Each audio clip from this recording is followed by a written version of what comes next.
Who is?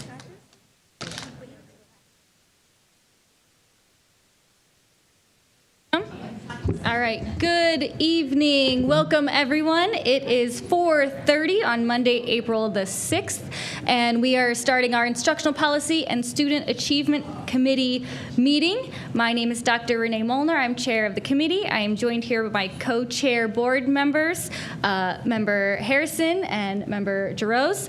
We are also joined here by our Superintendent Outley and our Assistant Superintendent, Dr. Lash. We will start this evening with the approval of meeting minutes. So moved. Second. Any discussion? Okay. All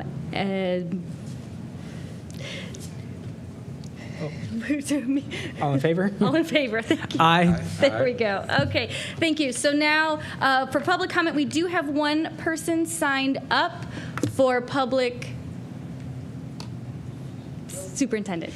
She decided not to address the board this evening. Okay.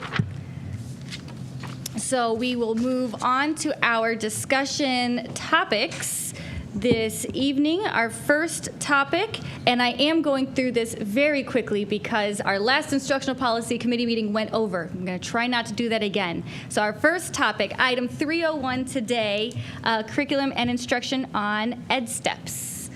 Dr. Lash. Thank you, Chair Molnar.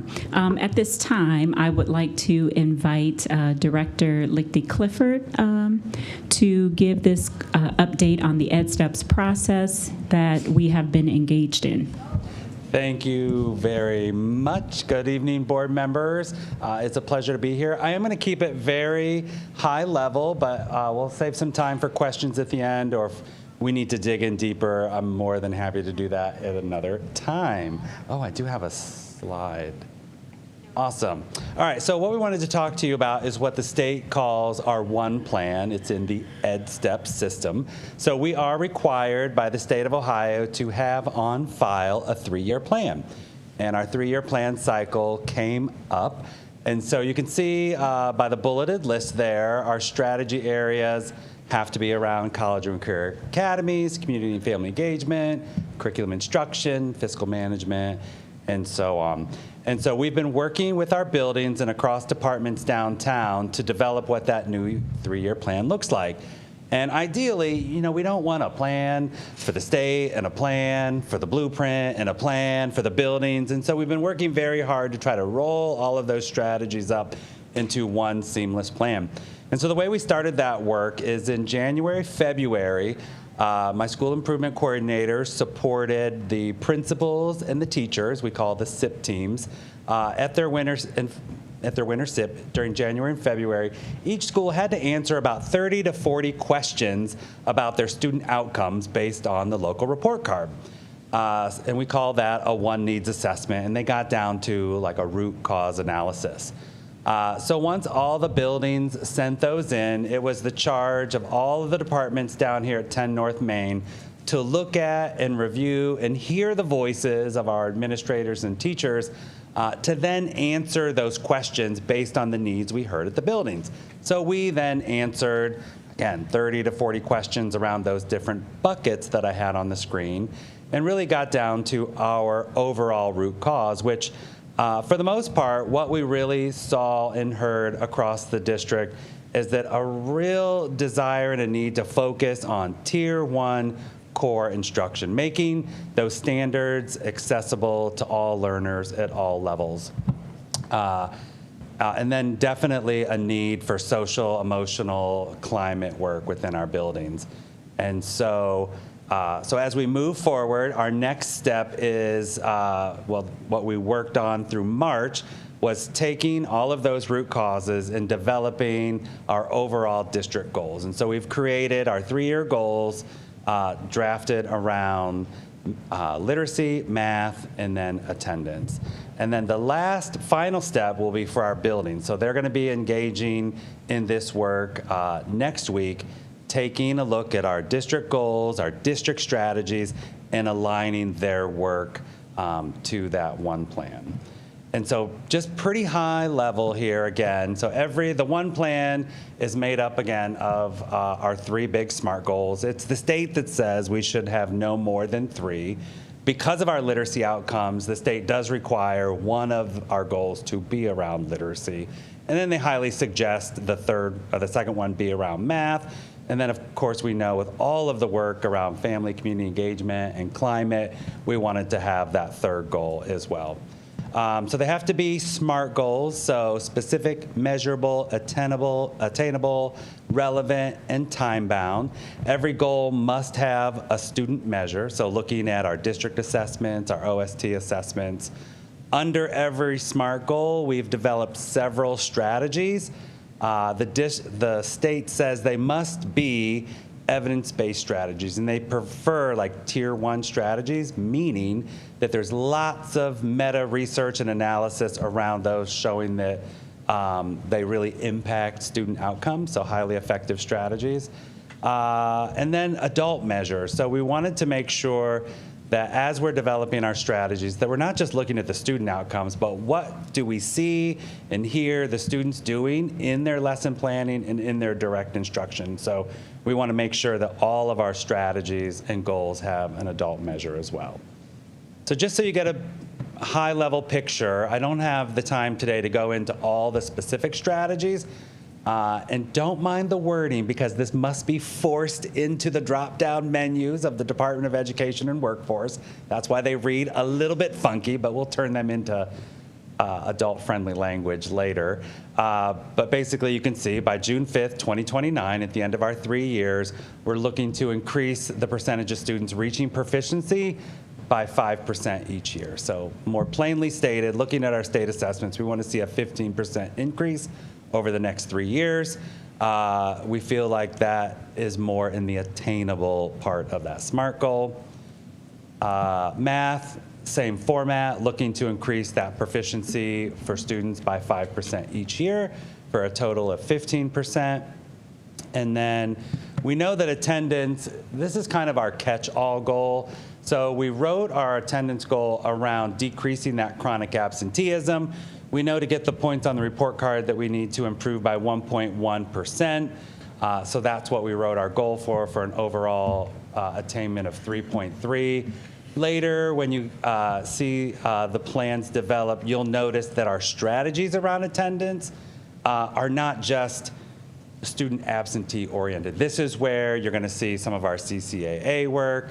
You're going to see our climate, our SEL strategies will all be embedded under attendance, because we know if students come to school and we have a positive climate and we're supporting the social emotional health of our students, that again, they're going to come to school and we're going to see that attendance improve. Moving on, so we kind of combined a couple topics here. So because of the timeliness, we wanted to talk to you a little bit about designations, which is part of why we have to have a 3-year plan that is so detailed and rigorous. Our designations just came out in the last few weeks. So at the beginning of the year, we came to the board and we talked about our local report card, and we celebrated 3.5 stars. We had a lot of celebrations, but we also mentioned that there was areas of improvement and things that we needed to work on. And so finally, the federal and state designations have caught up with those report card results. And so I wanted to just briefly talk about this, and then we can formulate questions and come back to dive deeper if needed. But there's 4 levels of designations. The first 3 are federal designations. So there's CSI, or Comprehensive Support and Improvement Schools. That's the most intensive designation. And so these schools, as they roll up that whole report card, they look at all of the districts across Ohio, and any school in the bottom 5% of that report card roll-up is designated a CSI school. The next level is ATSI, Additional Targeted Support and Improvement. And rather than looking at the whole report card, this just looks at subgroups. So every subgroup in a building gets measured, and after they take all the CSI schools out of the equation, any school that has a subgroup that falls in the bottom 5% in that lineup across the state gets an ATSI designation. Then the last federal designation is TSI. So after the CSI, after the bottom 5, they look at the next 2% of schools, and any that fall in there are targeted support and improvement. And this is where we give extra attention and support from the Office of School Improvement and really across all levels. But one of the things that my school improvement coordinators will do is go out and visit those principals, support those school improvement teams, and even meet with the PLCs to help move that work forward and help monitor and support the teaching and learning that's happening in that building. And then the last is a state category called Watch Schools. So this is looking at the gap closure measure. So remember on the report card under gap closure, we look at did our students meet their achievement goals, so looking at performance index, and then also schools get points if they met their gap closing. So there's 2 ways to earn points in that area. So a watch school is any school not previously identified at a federal level, but also had a subgroup that didn't meet either the achievement or the gap. And so these get very specific. So it could be school A, 3rd grade reading didn't meet their gap closure, achievement, or growth. And so with that said, we do have a lot of buildings with designations in Akron. All but 6 buildings in Akron carry some sort of designation. So the next few slides go through that for you. So we see our CSI schools, Leggett, Mason, Pfeiffer, Akron Alternative Academy, and Garfield. We have the reasons why they're there, so bottom 5. You can see Leggett was an ATSI school 3 years ago. That means they were in that bottom 5% with their subgroup.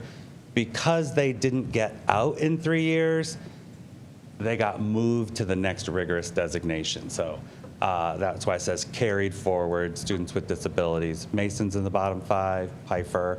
Akron Alternative Academy, being an alternative school and a dropout prevention program, we see that designation a lot across the state. And then they have, because they were previously in the bottom 5, a new designation was born, MRI, more intensive supports. And then Garfield, where actually they have shown to get out of CSI, you have to show 2 years of improvement. Garfield actually did that. So the state of Ohio hasn't said they made a mistake, but they are giving us an opportunity to join a webinar and to look at the pros and cons about removing ourselves from CSI status. Now, the status does come with money that helps drive academic performance and initiatives in the buildings, and so that's what we'll be talking about with Principal Rodacher and Superintendent and our Assistant Superintendent to see what are the pros and cons and should we keep that designation to keep the financial support there. So our ATSI buildings, again, we listed the subgroups that got them the designation. You know, at higher, there are 19 Hispanic students that labeled the entire school. But that's just the nature of how the report card works. And so as we're developing, for example, Higher's school improvement plan this year, we'll have to make sure that they're looking and monitoring and talking about the performance of their Hispanic students. Same, I mean, we kind of do that with all schools anyway, but it's laid out there for you. And then lastly, without any additional funds, but they do carry that designation, of TSI, we have East, NIFSTEM, Middle, David Hill, APS Online, and Litchfield. And then lastly, the watch school list is large. So again, these are the schools that may have a subgroup in one particular subject area. It was too much to break down on a slide, but I could provide for you, if you would like, exactly which subgroup, which subject put these schools in watch status. No financial support comes, but through the Office of School Improvement, our coordinators, through teaching and learning, we'll be working with their school improvement plans and helping them devise strategies to continue to move that work forward. And so, I did want to share with you, I've talked with the superintendent and the assistant superintendent, and actually with our friends across the bridge at AEA, we spoke about the ways to use our SSI funds. And Mike Harkness actually joined us on a call with our instructional coaches and our teachers who teach our ELA and support math classes. Because DEW has really tightened down the allowable spending of our SSI funds and making it much more challenging to use those. And we do not, this represents about another $900,000 for our district. And we don't want to leave any money on the table. So really, we're looking at investing in 1 and 4, which is our instructional coaches for ELA and math, and our supplemental reading instruction and math instruction in our elementary, middle, and high schools. Number 2, we really feel like we have the Cadillac of curriculum in Akron, and we have so many intervention programs that we already purchased that we don't feel that that's a wise investment. And we're not too keen on item 3 because that is hiring outside vendors to tutor kids during the school day on a computer platform. And we can feel we can do a much better job with our programs and our own certified teachers.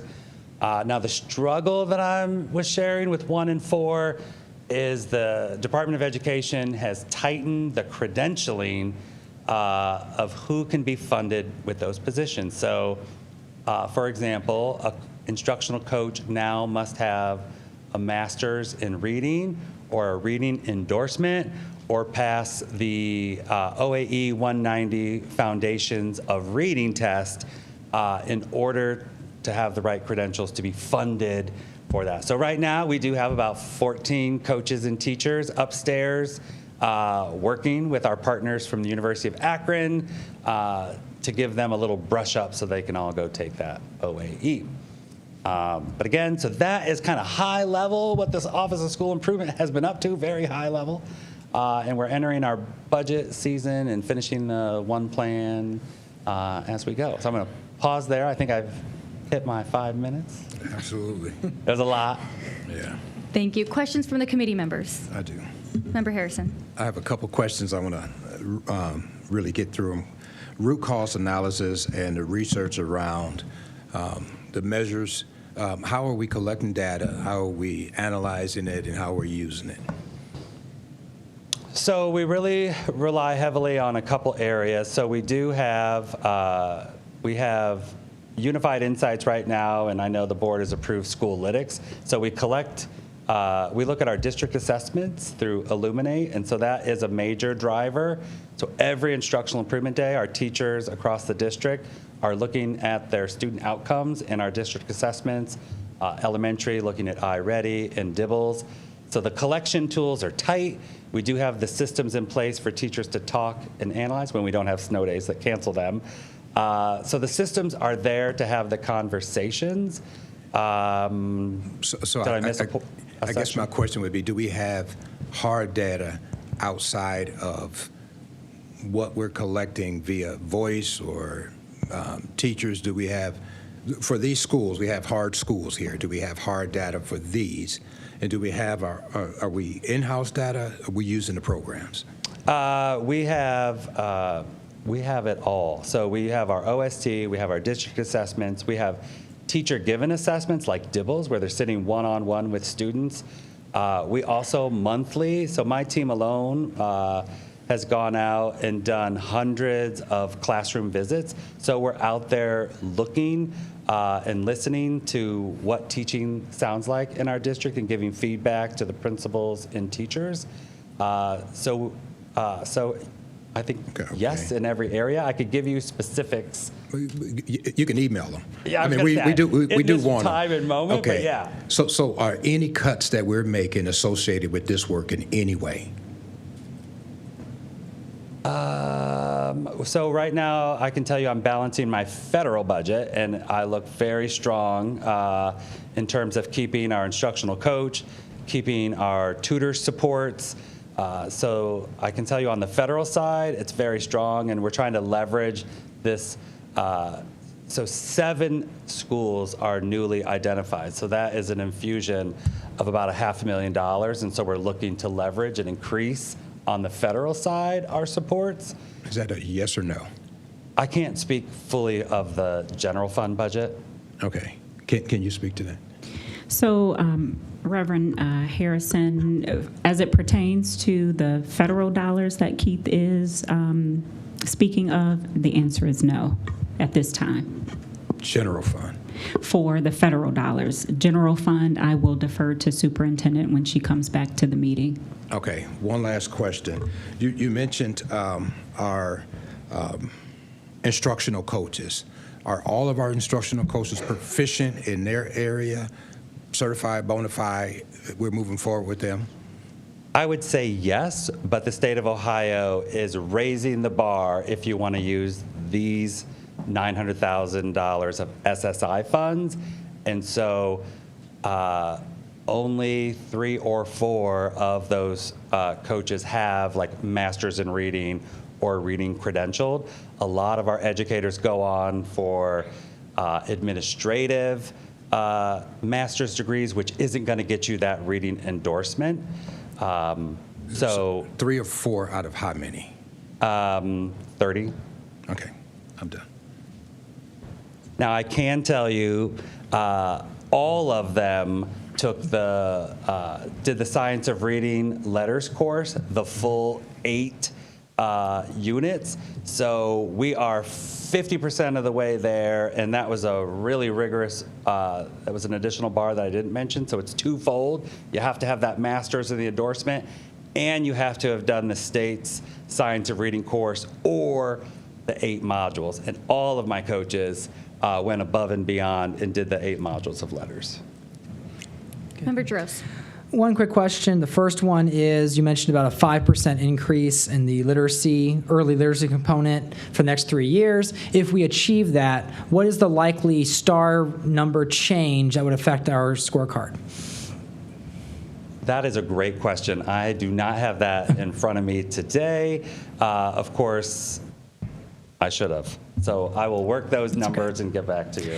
And then the second thing I had a question on was, with our 3 goals of literacy, math, and attendance, how have we worked with community partners, whether nonprofits or businesses, to help assist in this effort? Yeah, so we did have a great meeting with our CCAA community partners, and we rolled out, we spent a little bit longer than I had with you today. We had about an hour with our community partners, and we broke up in 3 groups and shared with them our district goals and some of the strategies. Oddly, they all filtered into climate and SEL. They were loving that. We also spent some time with them going over our explicit instruction strategies, and the one thing that they asked more of is, so 2 of the things that we really leaned in on this year was opportunities to respond, and one of these times I'm going to present using that strategy. And then also our 4-part vocabulary acquisition strategy. And so we spent some time with them so they can actually use those strategies, and that's what they asked for more of ultimately. So they gave us some great feedback, but they said, like, we want to know your plan, and we want to use those strategies as we're preparing to take your students out into the community and work with them and share, their knowledge. Thank you for sharing all the work that's being done for that collective effort on these 3 goals. Thank you. Any other questions? Thank you very much. Thank you. And we will move on to our next item here, item 302, which is our instructional policy considerations equity review of proposed district policy focused on institutional oversight and instructional excellence. Yes, thank you, Dr. Monar. I'm going to invite Dr. Carla Chapman to give the brief update for this item.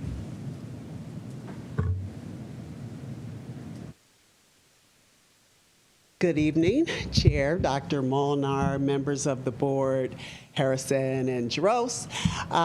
This instructional policy consideration was born out of the work done about this time last year as we were rolling away from our then existing equity policy and adjusting language to be in compliance with some of the regulations that were floating around at that time.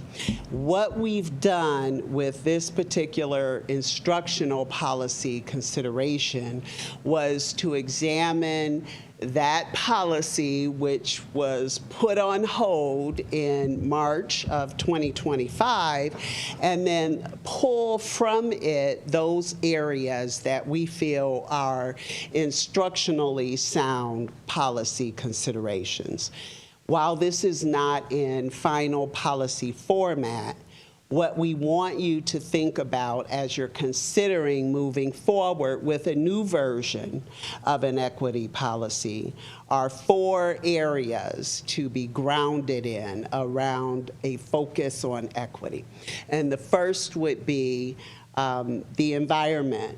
So really looking at our climate and our culture, social well-being for students, building authentic relationships, moving toward restorative practices and trauma-informed care. I don't know who's controlling this, but if we can keep moving it down. Where's the clicker? Where's this? Okay.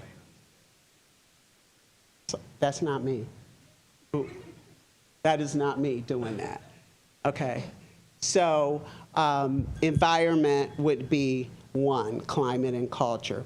The second area would be instruction, curriculum and instructional practices, how we teach. What kinds of models are we putting in place within our district, like our inquiry-based learning, like being focused on student-centered instruction. The third area is the curriculum itself. And so you've heard learning specialists come forward and present how they have ensured that curriculum adoption cycles are inclusive of voice that would lend itself to representation, to good, sound curricular materials, and then being sure that we have input from the community on those things so that we are taking care of multiple perspectives, that we're hearing from our students, from our various cultures, histories, and languages of the many students that we serve. And then the fourth area would be professional development and support. If you keep going, yep. Professional development and support and collaboration, so that we're also taking care of our adults and focusing on the ability to build relationships, family and community engagement, instructional relevance, that student-centered learning, being culturally competent and critically conscious. And you heard some of that with Adam Motter's MICFA challenge, where we're bringing students to a place where they can speak their truth. We want our staff to understand how important critical consciousness is to the instructional practice. So we call it the so what factor. How do we make it relevant? How do we ensure that students understand why it's important to learn a particular subject, and then make real good, solid connections for students between content and real life? So these 6 pages that you have before you, we're asking you to review through the lens of environment, which is climate and culture, our instructional practices, how we teach, our curriculum, what we teach, and then how we professionally support our staff, all staff, not just instructional staff in our building. Thank you. Discussion from committee? Reverend Harrison. Thank you, Dr. Molnar. I would think that this would be more of a question geared towards the superintendent. Because this is a 6-page policy and it's so thorough, I think that we need to have administrative guidelines come along this, because it's hard to really look at that and see, okay, it sounds good, but how do we get there? Yeah, and so with the policy, I would hate to do the policy, a 6-page policy, and then try to come up with the administrative guidelines. If we could simultaneously do that, I think it would help us to understand how we're doing what we're going to do. Superintendent? Yes, we can do that. Makes sense. Dr. Molnar? And I would say this was literally a brain dump of all the best practices and all of the work that exists around being instructionally sound and equity focused. This is not in policy format, and I would offer that this information might also include administrative guidelines.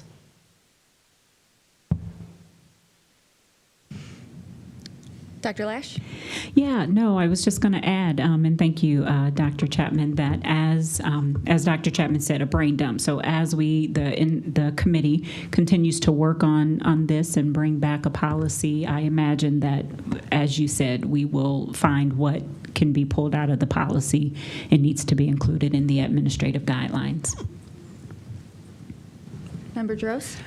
What was the timeline you saw for this specific policy to whether it's getting the initial policy set, the administrative guidelines, and then completion to actually enacting the policy? What did the timeline look like for you? Last March 14, 20.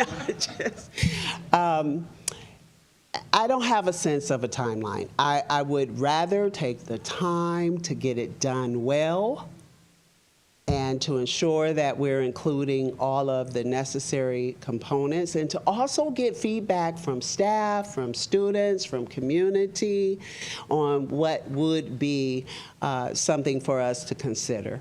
And I mean, we're at the end of a school year now after spring break.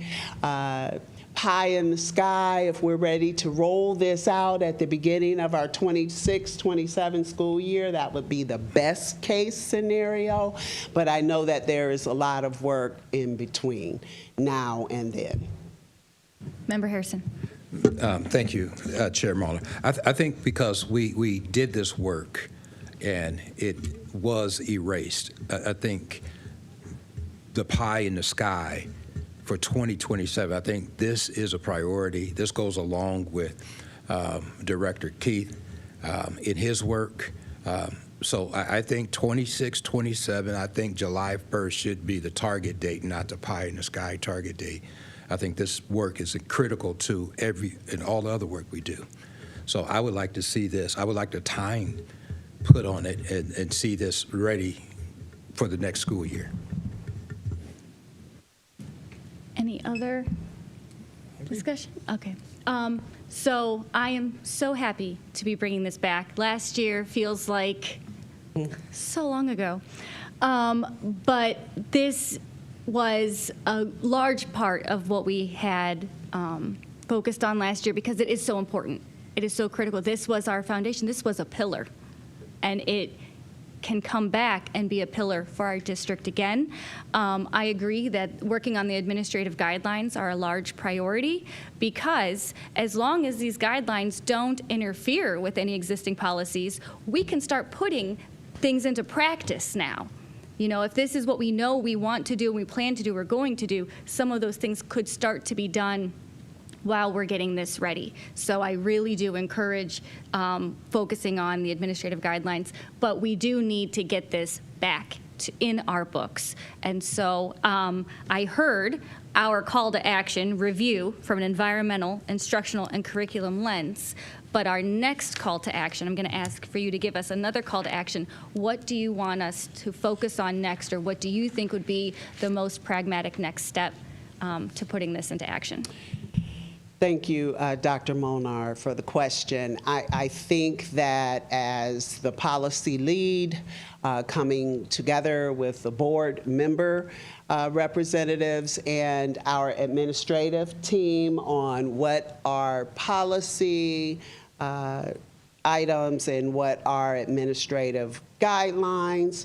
And if you recall, this is just the instructional part of the policy. There were other items like supplier diversity, not for this committee. There were decision-making tools included in that, not for this committee necessarily, but I think as a good next step that we need to come together, identify what are administrative guidelines and what are the actual policy components, and bring it back.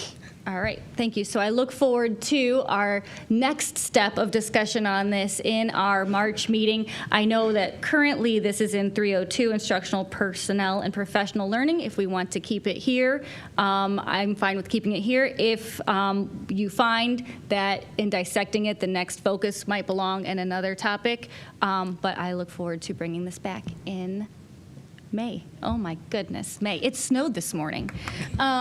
So thank you very much. I also want to acknowledge for a committee meeting, we have a large audience, and I appreciate as we're going through these next topics, and I also want to acknowledge two new members. Our President Sykes is here, and member Kelly has also joined us in the audience. As we move on to our next topic, because we are not going over today, 303, Instructional Technology and Digital Resources, Dr. Lash. Thank you, Dr. Monar, and I'll take credit for the audience members.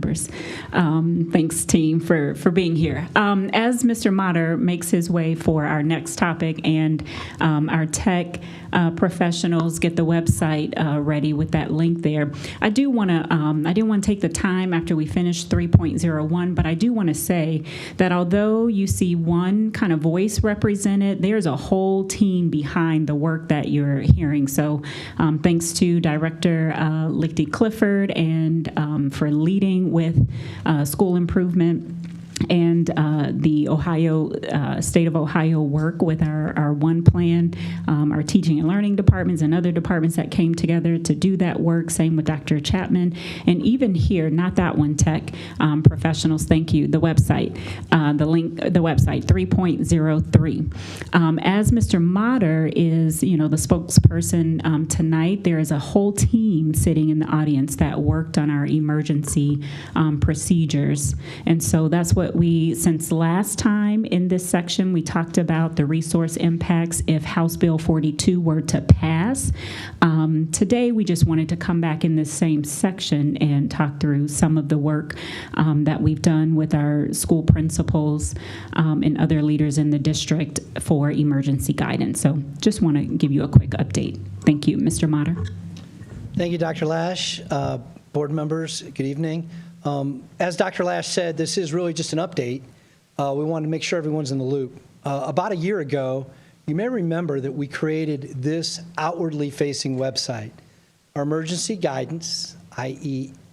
what happens if ICE, there is interactions with federal law enforcement. And this outwardly facing page is for our families, our community, et cetera.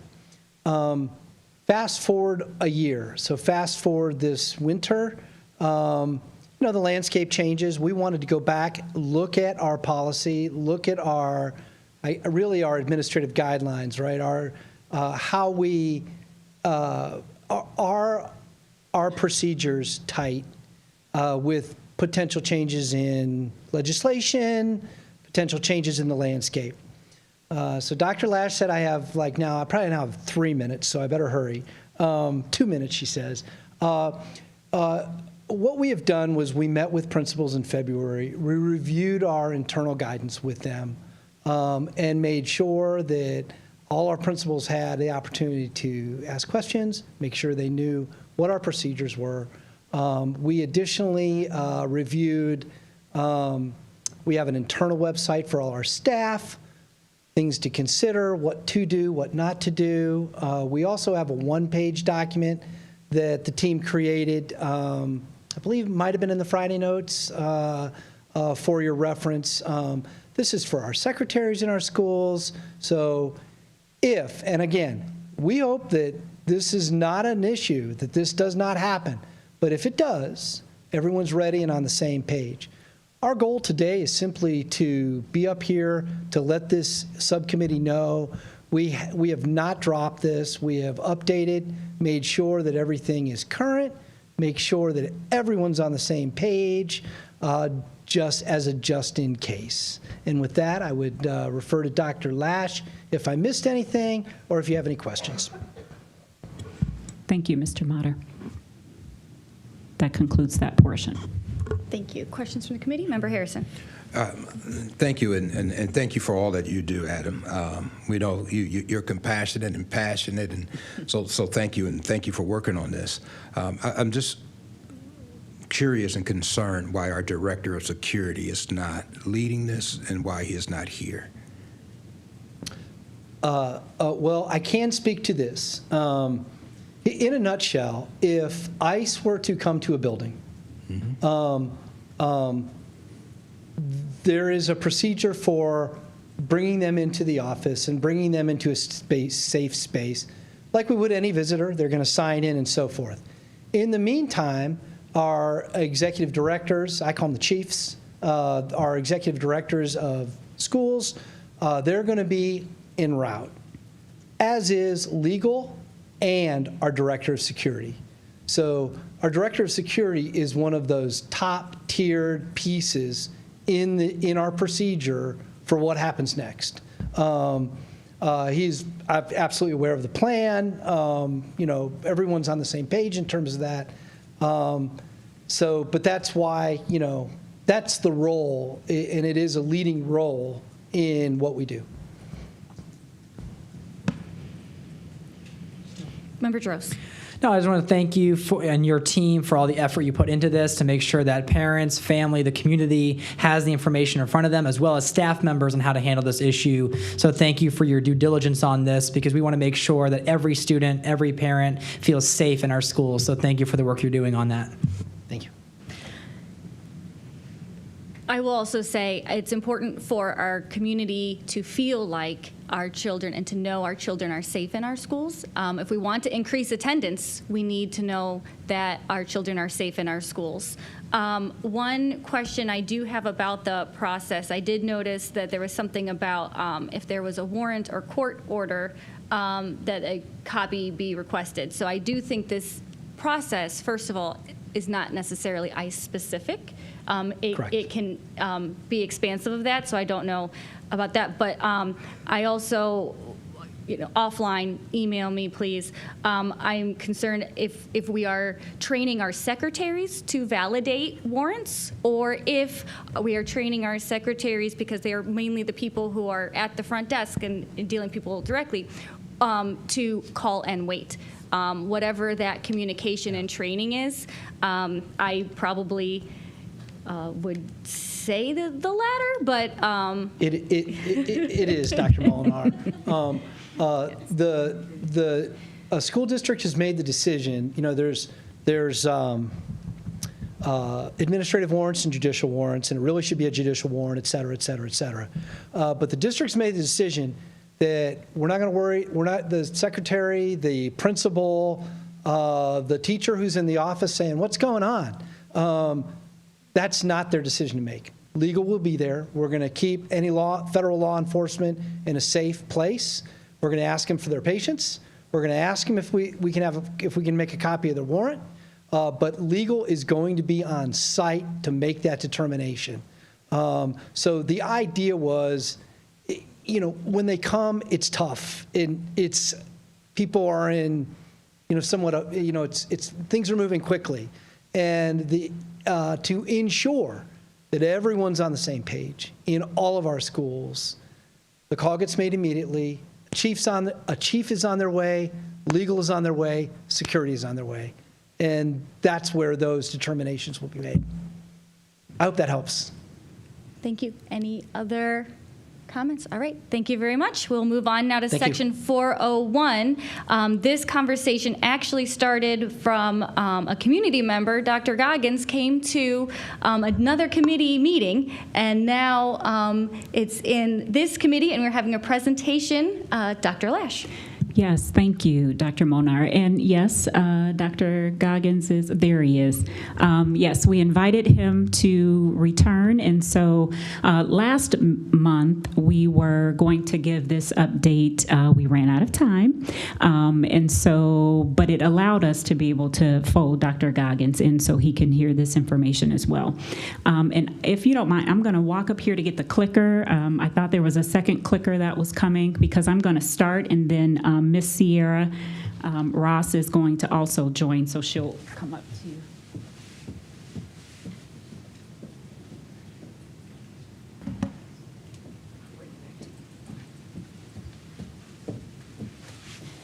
Okay, so really quickly, because I would love to defer my 5 minutes to Sierra, but as you know, last month, in January, Dr. Goggins, my apologies, made a presentation to the Legal and Contracts Committee, and of the 3 pillars that Dr. Goggins presented on, one of them with regard to wellness centers, where he spoke of the resources and strategies that we have in place to support families and students.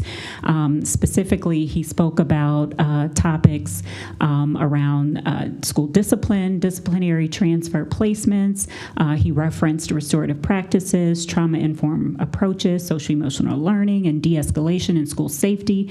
And so I was tasked to meet with Dr. Goggins, which I did, folded in Dr. Chapman as well, because even though we talked about Pillar 2 from what Dr. Goggins talked about tonight, we just want to give an update on his 3rd pillar around the wellness centers and those topics. And so I thought really quickly I could also give a quick update on quarter 3, our cornerstone 1, culture of safety and belonging. We had 2 goals around increasing the rate of students, the attendance rate of students, and also decreasing out-of-school suspension. And if you recall, maybe in January, we had a year-long last year and a quarter 2 or a semester, and we talked about, it would be easy or better to compare time frame to time frame. So we did that for this round, so you could see where quarter 3 ended up last year versus this year. And so those things are there, but I quickly want to get to the restorative practices work that we're doing in the district and turn it over to Ms. Sierra Ross. But I do want to point out, because we have team members in the audience here too, that we have had attendance campaigns running. We just finished March. All-Stars kind of playing off of March Madness, and I'm told that the target for April is around like this bingo game, so I don't want to spoil it. You're going to get more information around that, especially around testing time, and encouraging our families to ensure that our scholars are at school every day on time. And then May, of course, is our Every Day in May campaign, so a lot of effort happening around promoting attendance. So, but to kind of set the stage for the work that we're doing around restorative practices, I thought it would be important for you to kind of take a look at a systems level, at a district level, what our discipline, what we're seeing in terms of out-of-school suspensions. And so this data comes from the Secure Data Center from ODEW. Except for the last point there for 25-26 school year, that is through the 3rd quarter, which ended March 20th, and that data point comes from our own internal system. And so once the EMIS collections end, we'll have what the state says that number. But you can see that we are trending downward in terms of the number of incidents that result in out-of-school suspension. But like any thinking mind, you might be wondering, well, what are the top incidents that lead to suspension? And so these are the top 5, and you can see them by quarter, how they fare. And you can, and the levels, let me explain this, and I do have copies for our chair members here, or our committee members. L2, L1 refers to the level in our student conduct code, which I'm going to mention in just a sec. But you can see that these are the top 5 incidents that result in out-of-school suspension for our scholars. When you look at the distribution, those top 5 incident codes compared to all others, you can see that those top 5 account for 70%, nearly 70% of our out-of-school suspensions. And So how does this relate to our discipline policies? How does it guide our response? So we have 3 policies: 5600 student discipline, which is where our student code of conduct kind of comes from, and that is something that the board is to review annually, and so we'll speak about that as we in this update. 5610 refers to emergency removal, suspension, expulsion, permanent exclusion of students, and policy 5611 deals with student due process rights. So believe it or not, students are entitled due process rights.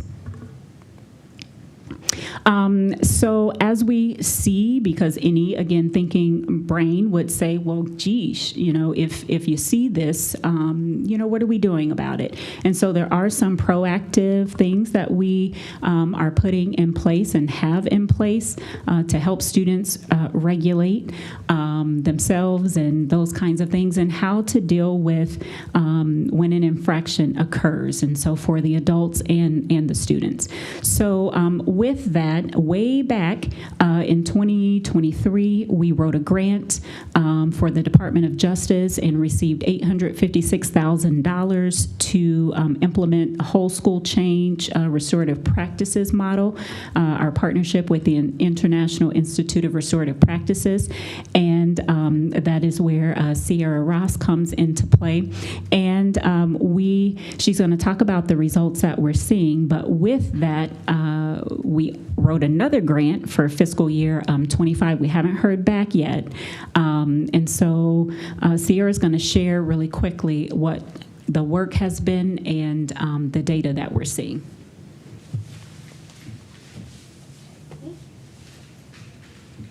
Okay, well, hi, everybody. Yes, so this is the whole school change program. So it's a 3-year. It's a program that the International Institute of Restorative Practices has written, so it's the program that we're following. So we're currently in the year 2. So year 1 was us training all the staff at those selected schools. So there's 3 selected schools that are under the grant. We are also working with Garfield under DISPO funds to really rope in the freshman team and then continue to rope in the rest of the school so that our students are receiving that same restorative practice support, elementary through high school. It's been really fun to watch it in the same cluster too, working through all those schools. I get to see those faces through, and we get to see those supports, especially as our students move, from elementary to middle and middle to high school. So we're currently in the year 2. We're looking at some more trainings, focusing on certain counselors and staff for some of those higher level trainings. And then year 3 we'll be stepping into next year.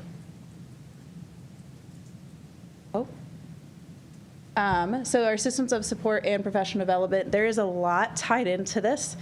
So I am in the selected schools every week. I work with those admin, with those teachers, counselors, whoever it is, so that we're really making sure that they have the support that they need to continue restorative practices. So it's not just a one-time training and done.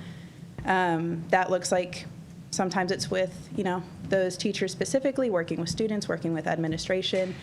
We've aligned this with PBIS, with the SEL, with district frameworks. One of the examples of that is we have the SEL timeline. There are circles written for every week of the year based on that SEL timeline. We have a lot of teachers that utilize those. And then a lot of staff support. So they're given, resources for monthly circles aligned to that. There's a lot of coaching. There's a lot of, if a teacher or staff is struggling with a specific behavior, specific student, specific mediation, it's been really great to be able to step into that and to do a lot of that together to see conflict resolution. This is some of those numbers that we're seeing. So this is based off of those 4 schools on office referrals. The rest is based off of those 3 initial schools under the grant. So we're seeing some great things. We're seeing things that we still want to improve on. One of our ones that I would like to look at, the in-school suspension, so that is spelled wrong. I apologize for that. Or I think I shortened it. While we've seen an increase in that, we're really tailoring our ISS in our secondary level to be restorative, so that it's not just something that they're going to, right, and sitting there, but tying that so that there's learned from that and that we're circling back on. As well as our mediations have gone up. We've seen that really well at our schools of students either requesting mediations or mediations really getting us somewhere. So next steps is as we apply for that, we're waiting to hear on that second grant to expand to the rest of the schools in the Garfield cluster. When the original grant was written, the Garfield cluster was selected because it needed the most reform on discipline. So the hope is that we can get the second grant, we can expand to the rest of the Garfield cluster and really show some progress there and how it's working there, and build sustainability for the district so that we can do this other places. I've been at a lot of our other schools and people are, and our staff and admin are craving things like this. Thank you, Sierra. So future board action, nothing in the immediate future, but if we do receive the grant, which we hope we do because this work is so vitally important, we will need board action to approve the grant. There will be staffing attached with it as Sierra's position in the district is tied to that grant. And also, again, just referencing back to policy 5600, we will be, and I think I mentioned I do have copies so that you can see the student code of conduct as it exists right now, but we will be bringing that forward also for board approval. Questions from the committee? Comments? Okay, well, thank you very much. I look forward to hearing about the grant. I appreciated all of this data. I also appreciate Dr. Goggins for coming back to see this presentation and for letting us to have you be our example here of how hopefully other community members also can bring their concerns to a committee and actually see us as a district respond as best we can, or maybe continue to respond if this wasn't quite what was needed.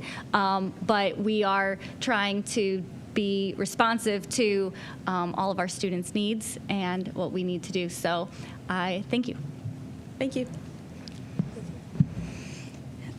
All right.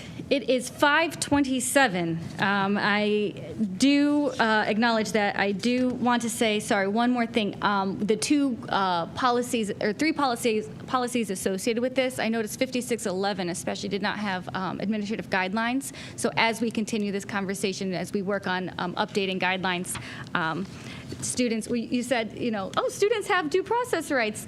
Well, that's some more information we can provide. All right. Moving on to the next item of business here, 402, community recommendations and timeline planning. Superintendent?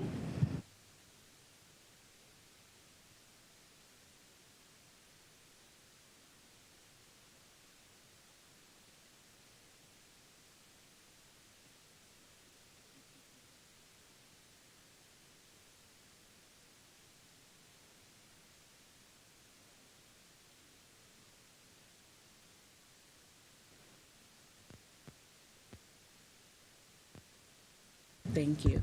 An understanding around school consolidation, context, trends, and considerations. You know that we root everything that we do in APS around our mission and our vision, our mission being that we want our students to exit obtaining one of the 3 E's, either enrollment, enlistment, or employment. And then our vision is that our students take an active role in their education as their own architects. Also, all the work we do is centered in our 4 cornerstones.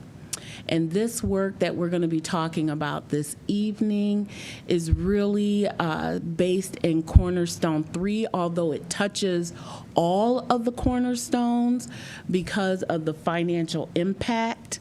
It really does live in Cornerstone 3, which is our operational excellence and commitment. And so what we've been looking at as we've been reviewing our data, talking about budget reductions, is the fact that one of the things that have the greatest impact on our budget is our student enrollment. And this depicts our decline in enrollment from 2016 to where we are currently in 2026 at just over 19,000, where we were back in 2016 over 21. But then this also matches Summit County's birth trend. We also see a decline in the birth rate in Summit County. And so what do these trends mean for APS? Having fewer students, but yet the same footprint. So the question is around, what is school consolidation? And school consolidation is that process of merging 2 or more schools and reassigning students to fewer buildings. And so that leads us to the question, well, why would we consider consolidation? Often this is about right-sizing efforts in the district. Why are we right-sizing? Because declining or shift in enrollment, budget constraints, and our facility underutilization. So the goal is to align our resources with our enrollment and reallocate our resources. But we also want to make sure while we're doing this, we keep an eye on our programming and our staff efficiency. So what's next? We're going to continue to look at our data. You know that we have an audit going on in the district. We will definitely be referring to the audit that's being done externally. As the board desires, we will engage our community in these discussions, and we will develop a variety of scenarios to look at every single aspect of what are the possibilities as we consider this work. And if there's any questions. Questions from the committee? Member Harrison. I don't have any questions, but I do want to say that we will strive as community members to make sure that we have the resources to provide the best possible education for our students. And that requires sometimes difficult decisions to be made. But whatever we do, we will not do it without input from the community. We will be transparent in everything that we do, with the goal that we will provide quality education, quality programming, and I believe that the commitment from this board has been transparency, communication, and putting students first. So, and that includes our educators, and that includes our administrative staff. So I just didn't want to leave it out there and have people panic. But we do have some difficult decisions to make, but we make that for the best interest of our children. Any other comments? Okay, thank you. It is 5:30, but I think we can get through the rest of this unfinished business. There are 2 items, and I think we can get through both items in 1 minute, Dr. Lash. I think we can. I love your, what's the word? I can't even think of a word. Okay, say it again. Optimism, that is it. All right, so let's do part A, which is our policy updates for 5112, which is our entrance requirements. And as you will recall, last month we had a bit of a technical difficulty. And so we brought this policy back because we are looking for board, for committee action to move this to the next Rules Committee to accept this policy. But I'm going to ask Mrs. Carter to just give a quick, Mrs. Carter, 30 seconds, I'm told, of the highlights of the changes to this policy. Absolutely. So I don't know if you remember, but in our last policy meeting, we did review all the changes in detail, and you have attached and privy to the current policy as well as the Neola draft. You also have the suggested draft, which is the pink and green. I wouldn't have chose those two colors, but that's just what it is. And then also you have the proposed final draft. It's clean. And so our ask for the day is for this policy to move on to the Rules Committee for approval to move to the board for a second read. Thank you. Any questions from the committee? No. Member Harrison? No questions. We did review this policy in detail, so I would move that we would move this policy to the Rules Committee for consideration for final approval. I will second. All in favor? Aye. Thank you. So we shall move this to the Rules Committee. I did notice that there are not administrative guidelines. I do know that that is one thing that the Policy Committee is looking for to move things on, are the administrative guidelines. And one question I did have on the entrance requirements, I know that the age has changed for kindergarten, and that's what this is all based on. But within the administrative guidelines, if we could please include what happens when a student might go somewhere else for kindergarten and then comes back as a first or second grader, and as we, would they have to go down to kindergarten, or would they be recognized as a first or second grader? Could we bring students back in if they don't come here for kindergarten, and encourage enrollment then as first and second grade? Okay, we can do that. And then Part B, just because I know we have a student, and we have a student who's been patiently here, so I do want to make sure that we get to that quick update. But our Part 2 of this item was our cosmetology update. So for sake of time, the team can come, but I'm going to ask maybe Mr. Ruyan and Mr. Casterlo, do you have the update? We want to give an update on the hours. Say it again? Yes. I just need a one-sentence update. So this is going to challenge your articulation skills. Okay, Mr. Casterlo, I need a one-sentence update. Here, give me your copies, and then you think of your one-sentence update. So we apologize because I know we're not doing paper, but we just returned from spring break, and we worked very diligently and really hard to get the March hours figured out, and so we do have that update. One sentence. Who's given the one sentence? Can it be a run-on?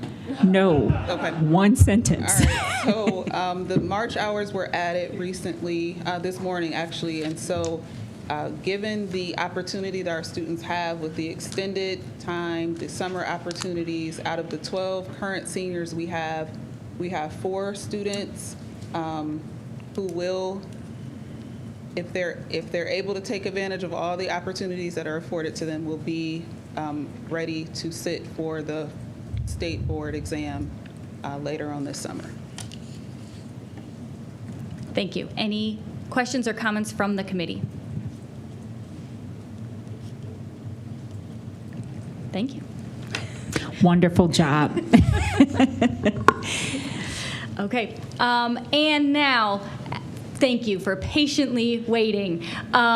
We are going to have a student give a presentation. I'll let you lead this, but I kind of want to give a lead-in on this because similarly to how Dr. Goggins was a great example and a great sport with letting us use him as our example of how community members can bring action to the board, here is an example with this student and for 2 other students also, how student-led initiatives can lead to board action. So please. I'm just going to say 4 sentences to kind of give you all a little context. So, hi, I'm Alicia Robinson. I serve as the Senior Director of Community Engagement and Partnerships at Summit Education Initiative. SEI received some funding and decided to partner with APS to launch our Summit County Youth Coalition. This is going on our 4th year in partnership with you all. This year, our students have come together. They chose to focus on teacher-student relationships. They co-developed a survey that they gave to almost 1,000 of their peers to develop strategies. They came up with strategies within their school, pitched it to their principals, got some feedback, reworked them. We had a pitch last month, and the amazing Bookdale CLC won. And so we wanted to kind of showcase their work and showcase Mr. Jermaine in his presentation. Good evening. My name is Jermaine, and I'm a student representative of C. Akron Bookdale. C. Akron stands for Students of Equity and Excellence. See Akron is a student-led organization where students across all APS schools come together to discuss the problems within the APS schools. Bookto chose to highlight mental health. We started this project a few months ago, then recently we lost a student at Bookto due to suicide, which really showed us how important it is to highlight mental health within the students of our schools. And so we sent out a survey, and then it came back where it says a little over 50% of our students said that my teachers check on my well-being either sometimes or rarely. And so, Bookto's root cause, if teachers receive a student-taught training, have mental health bell work, exit tickets, and we create a survey based on those steps, then students will have an emotional outlet and mental health will be more highlighted. Our small action step is creating an exit ticket and do nows for our second block classes because some of our seniors do have late start. We also met with our principal about our idea, and she agreed that it was necessary for the teachers to implement mental health in the classroom, but she said that it can't just be emotional, but it also should be academic. And some of the things we need to do to adjust in our plan, I think we should have better time management and coordination because we are all still very busy, but we also would like to continue to push our mission into the community. So our 3 student-led actions is to create and pilot daily emotional outlet prompts, like the do nows and exit tickets, and design and lead training, sharing students' perspective on mental health, emotional support, and comfort. And then feedback and refine loop, collect and share student reflections on check-in, impact to refine and expand the approach with teachers. So our SMART goal implementation is by March 20th, 2026, we will have made 6 mental health do nows and 6 mental health exit tickets to present to the teachers at the meeting. And we are doing this so that students will feel more seen and cared for. In our testing phase, we tested it by going to the staff meeting and showing them our prototype, do now, and they all loved it, and even some of them even asked for us to send it to them as soon as possible. So this is like one of our examples of like what our do nows would look like, which is like write one thing that makes another person in the class marvelous, which we call Marvelous Monday. So our policy recommendation, the problem we're trying to solve is about 18% of our students at Bookto feel that teachers check on their well-being. Well, 18% of our students at Bookto feel that teachers check on their well-being beyond academics. What policy could improve this? The school will implement structured, relationship-centered practices that ensure every student is known, supported, and engaged through intentional daily interactions and student-informed professional learning. What would this look like in practice? Mental health do nows and exit tickets and one-on-one personal conversations about real-life problems. Students will lead a session with teachers to help with implementation. And some of the people who would need to improve this is the principals, teachers, students, and district leaders. And we plan to send out surveys and get staff feedback to see if it works. Thank you.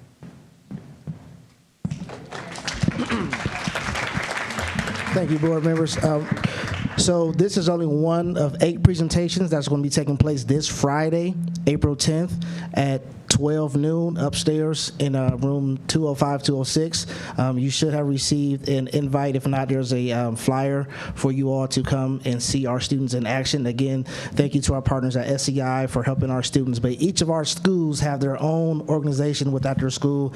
They, host their different surveys that they talk to the students, the administration at their school. So everyone has a different policy that fits their school based off of the surveys that they did with their students. So thank you all for this time. Appreciate it so very much. Thank you, sir. Member Kelly? Excuse me.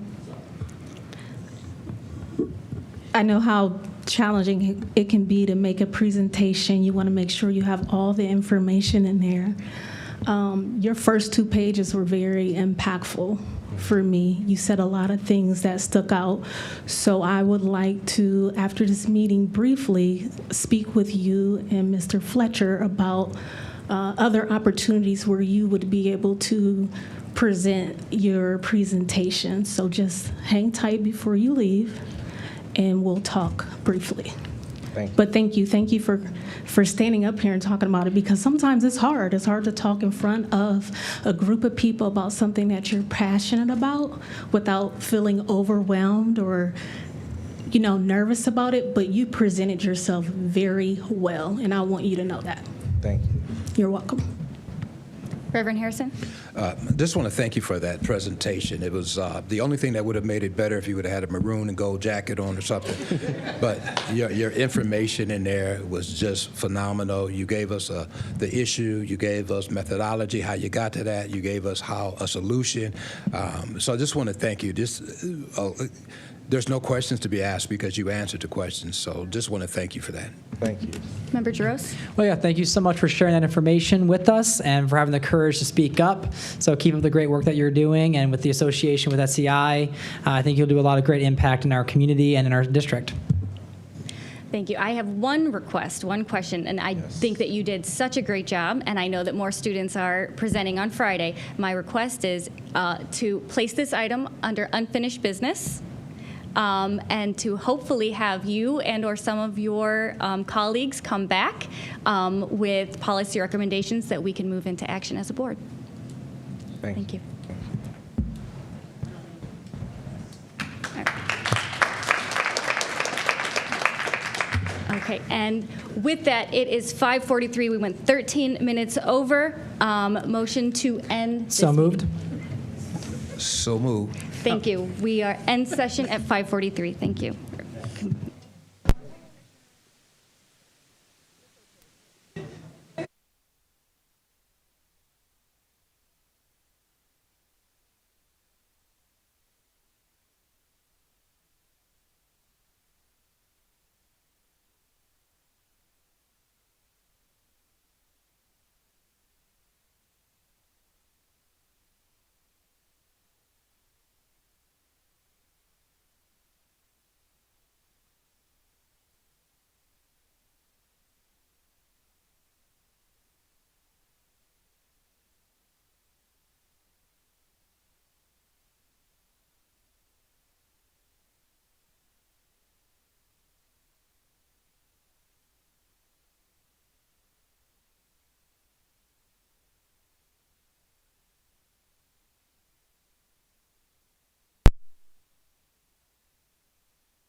Good afternoon and welcome to the Rules Committee. I'm Barbara Sykes, President of the Board and Chair of the Committee. I'm joined by the Co-Chair, Vice President Molinar, and Committee Member Kelly. Also present are Member Harrison and Member Giroux. In addition to that, we have our Superintendent. Superintendent Otley is present, as well as various members of the administration. I would like to, first of all, apologize for the committee running late. We will work on making sure that this does not continue to happen. Can we have a motion to approve the previous minutes, please? So moved. Is there a second? Second. Second, thank you, Member Kelly. You're welcome. All those in favor? Aye. Those opposed? I do not have any indication there's any public comment for this committee. However, as we go through the committee, if there is a comment that someone from the public would like to make, please just raise your hand and get my attention, and you will be acknowledged, and we will welcome your comments. So welcome, and let's start right out with the first item on the agenda. For consideration. That item is under policy 3.0. No, that's the treasurer recommendation, which of course we have none this week. So we're going to start under professional staff and administration. And we're going to hear from Director Canfield. Thank you and welcome. How are you today? Good evening. I'm great. How are you all? Welcome. Thank you. Good. So what is the first item that you would like to request that we place on consent agenda? For my request for placing on the consent agenda, we'll start off with 10.1, retirements and resignations of professional staff. We have one retirement, Catherine Foote from Sam Salem as a teacher after 27 years of service.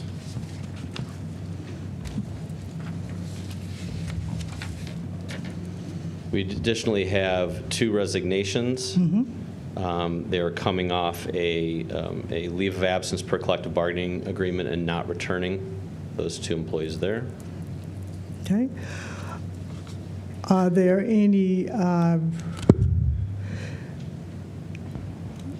questions, any comments from any of the board members or any members of the committee? Is there any objection to placing these items on consent agenda? Hearing none and seeing none, the item will be requested to be placed on consent agenda. Item 10.2. Item 10.2, leave of absence of professional staff. This is an employee for us is leaving per collective bargaining agreement, leave of absence requested. Teacher, CCA coach at East. Thank you, Director. Any questions, any comments, any objections to placing this item on the consent agenda? Hearing none and seeing none, we'll request that it be placed on consent agenda. 10.3.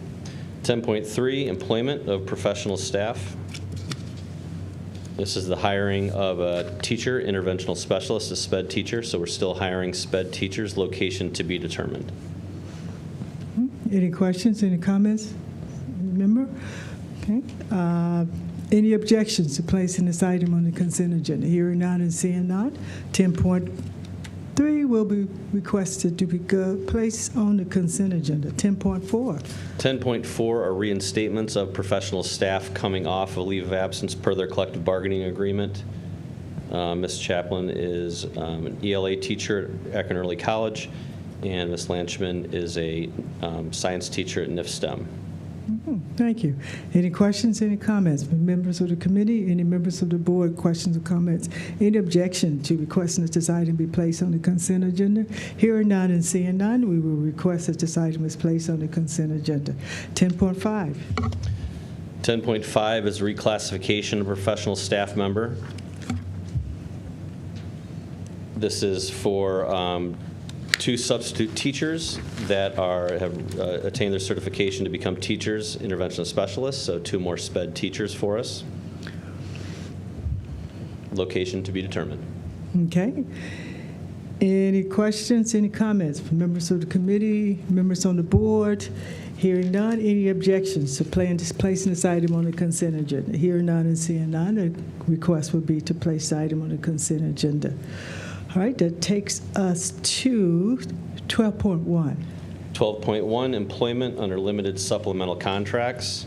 As you can see, the list we have here are all athletic coaches except for a debate coach for a student organization. As you see, the percentages, as we mentioned in last meeting, are dictated by contract. The rates are to the right. That is the full rate of contract. And these are various coaches and one organizational lead. Thank you, Director Canfield. Any questions or any comments? I think that we do appreciate you adding the percentages in there. Thank you very much. Hearing no objections to adding this item on the consent agenda, we will make that request. 12.2. Here we have the employment of substitute, 13.2. It's 12.2.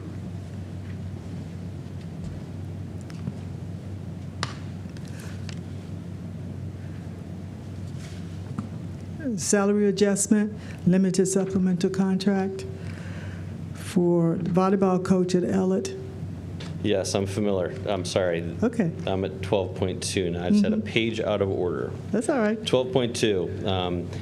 This is the salary adjustment to the $960, which is paid for services in preparation for the season. They did not have enough student participation or interest in that volleyball team at Ellett.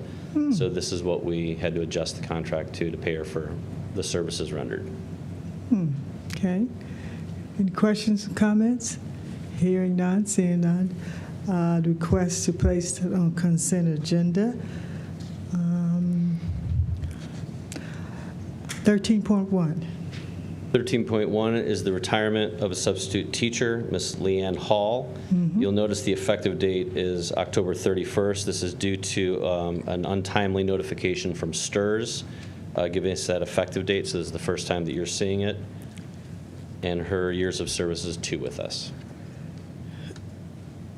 Any questions, any comments?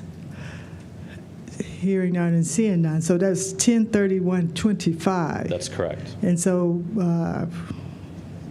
what happened there?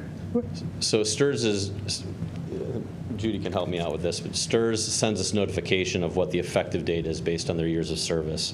And if we don't get that notification, then we have to bring it to board when we do. And take it back to the actual time. Anything you want to add? For the retirement. I got it. I understand. If there's no other additional questions, the request is to place it on consent agenda. Thank you. We appreciate you being willing to explain that to us, but I think we get it. I was noticing that it was so that we can count her retirement. Okay. So the request would be to place that on the consent agenda. 13.2, substitute teacher general fund. 13.2, employment of substitute teachers. This is our listing of 7 new subs that will fill in for as a teacher or tutor as needed, depending on which they do, teacher or tutor. They'll have 2 different rates. Okay, you with us on that one, everyone? So any questions, any comments? Are these individuals, are these across the board, high school, junior high, elementary teachers? Yes, wherever needed. Wherever they're needed? Yes. Okay. Member Harrison. Thank you, President Sykes. Can we place that on the regular agenda? I need to abstain. Oh, yes.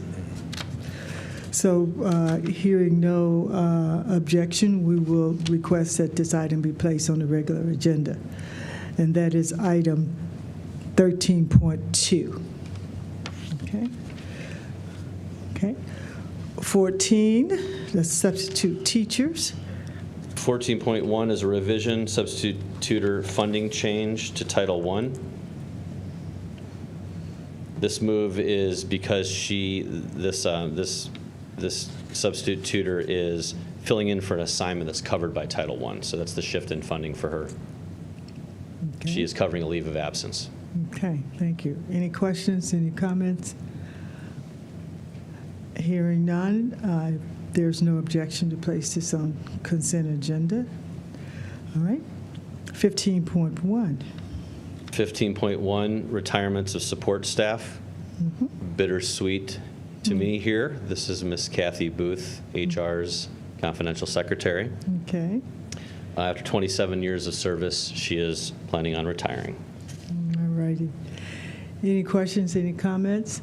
Any objections to placing it on consent agenda? Request we place this on the consent agenda. And of course, we wish her well and thank her for her service. Absolutely. 15.2. 15.2, reclassification of office support. This is a lateral move, reclassification for Ms. Reg, Secretary 3 to an account clerk 3, and that is the new AACP rate that you see there. Okay. Any questions, any comments? Hearing none. Any objections to placing on the consent agenda? Seeing none and hearing none, we request that it goes on the consent agenda. 16.1. 16.1, retirements or resignations of the paraprofessionals. One, we have Parthena Greenstead as a retirement after 35 years of service at Bridges CLC as an intervention specialist parapro. Okay. Any questions, any comments from members of the committee or member of the board? Hearing none and seeing none. Any objections to placing this item on the consent agenda? Seeing none, hearing none, we will request that it's placed on the consent agenda. 16.2. Also, if I can back up, 16.1 also has 3 resignations as well. I'm sorry, 4 noticed resignations. Yeah. 3 sub-parapros and intervention specialist parapro. Yes, I see those. Davis, Fernie, Price, and Well. Okay, again, there was no objection. I think we saw that. Thank you for bringing that to our attention. We appreciate that. Okay, 16.2. 16.2 is a leave of absence request from a paraprofessional staff per collective bargaining agreement. Okay, any questions, any comments? Any objections to placing this item on the consent agenda? Okay, so that was 16. Was that 16.3? 16.3. 16.3, yes. Employment of paraprofessionals, replacing a position, hiring a new paraprofessional, and bus assistant. Okay. Any questions, any comments? Hearing none, seeing none. Request would be that we place this item on the consent agenda. 16.4. 16.4 is the employment of a recreational enrichment specialist for Akron After School program under the 21st CLC grant. This is backdated, if you may notice in the paragraph, backdated to 3/10. This person started work early before informing Human Resources. So this person has been working during that time. So we've communicated with the department to ensure that they do not start until we have approval. But they have done the work. Member Harris, Member Kelly.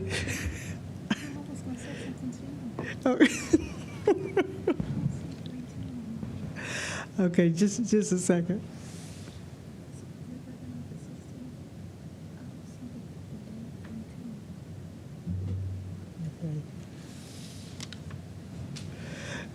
Okay, so on Director, Member Kelly, you want to express your concern about this? Thank you, President Sykes. Director Canfield, I was mentioning that you quoted a date 3/10 That's correct. for agenda item 16.4. That is correct. I don't see the 3/10 date. The 3/10 date is in the paragraph, and I have the paragraph for public comment. I can check and reconcile with yours Yeah, here. it's March 10th. 16.4. Thank you, President Sykes. Okay. Thank you, Director Canfield. Did you see it? We can move forward now. I actually thought that Member Kelly was going to ask, well, how in the world can a person start works before HR makes that determination? We agree with that assessment, and so we have taken steps to inform the department head to ensure that they understand the rules. I mean, I think we appreciate the person being eager and ready to start work. That's right. However, so what are we doing? We're making sure that the actual effective date is Yes, 310. So she gets paid for So the she work get that paid has for the done. work that she Yeah. has done. All right. Any objections? Board members, okay. Any additional questions? Hearing none and seeing none, we will request that this item is placed on the consent agenda. Okay.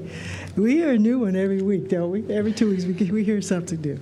All right. 16.5. 16.5, employment of 2 substitute paraprofessionals to be used as and when needed. Okay. And I am going to do this to you. Mm-hmm. I'm going to ask you to pronounce the one name there. Saha Dabi. Yes. Is that right? I think it is. I just wanted to hear it out loud. I thought that was so cute. Member Kelly.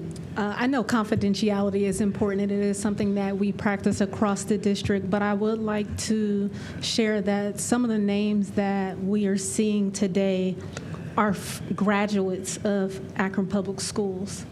So I'm honored to know that we have students who feel compelled to continue not only their experience in our district, but extend their service of employment as well. Absolutely. Yes. So hearing no any more additional comments or questions, and hearing no objections to placing this item on the consent agenda, that will be the request of the committee. 16.6. 16.6 is reclassification of a paraprofessional. This is a paraprofessional move into a library resources tech lateral move. This is not affecting any current RIFs that are on the table. This movement is from Kraus to Helen Arnold. Okay. Any questions, any comments from members of the committee or members of the board? Seeing none and hearing none, we will request that this item go to the consent agenda. 17.1, retirement. 17.1, we have 2 retirements from child nutrition. Miss Vicki Lamson, after 32 years of service at Pfeiffer. Okay. And Miss Mary Pilversack, after 12 years of service at Litchfield. Yes.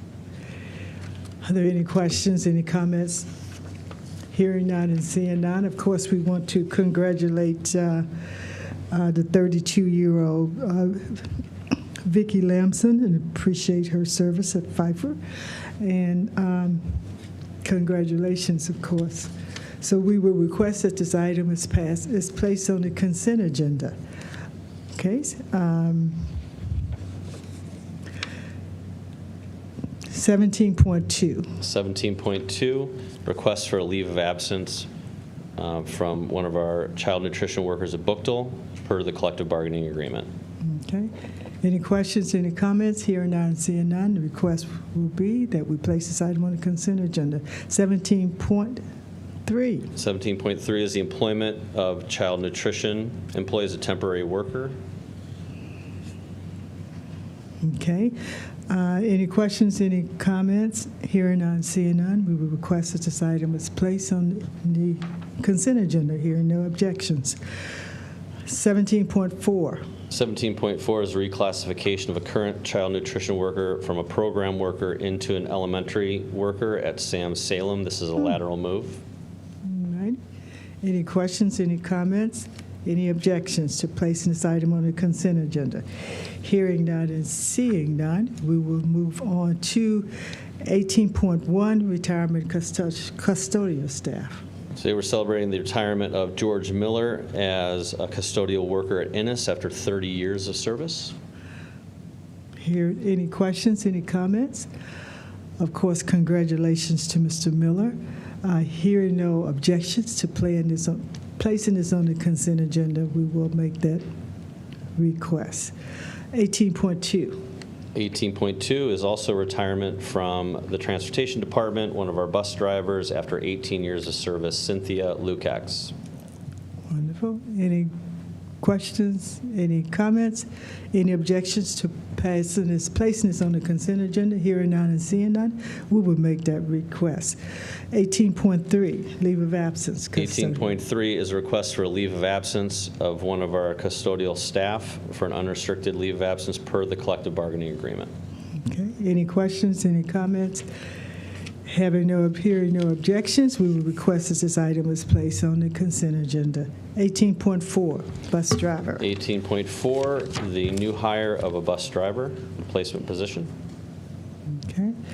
Any questions, any comments from the committee, from members of the board? Hearing and seeing none. No objections, we will request that this item is placed on the consent agenda. Employment temporary custodial worker. 18.5. 18.5 is the employment of 2 temporary custodial workers to be used as needed throughout the district. Okay. Any questions, any comments? Are these full-time, part-time? These are part-time. These are generally positions people pick up as maybe a second job. In order to become permanent with us, they need to pass the civil service exam. They need to pass the civil service. Okay. Any objections to placing these two on the consent agenda? Hearing none and seeing none. These 2 positions, actually. Okay. We will request consent agenda. 18.6, reclassification, bus driver. 18.6, reclassification of a substitute bus driver to a bus driver. Mm-hmm. Okay, so any questions, any comments? So this is a permanent position for the individual? That's correct. Great, all right. Member Molinar. Thank you, Madam President. Do we still have open bus driver positions? Are we still looking for bus drivers? We do, yes. Okay. Any objections to placing this item on the consent agenda? Hearing none, seeing none, we will make the request that this goes on the consent agenda. All right, that moves us down to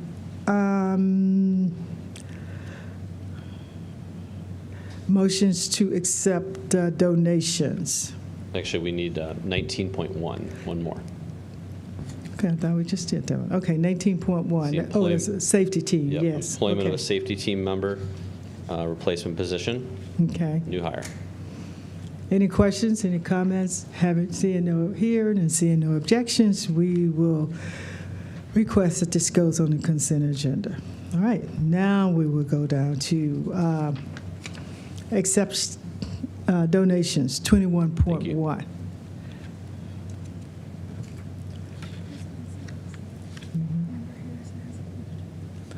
Oh,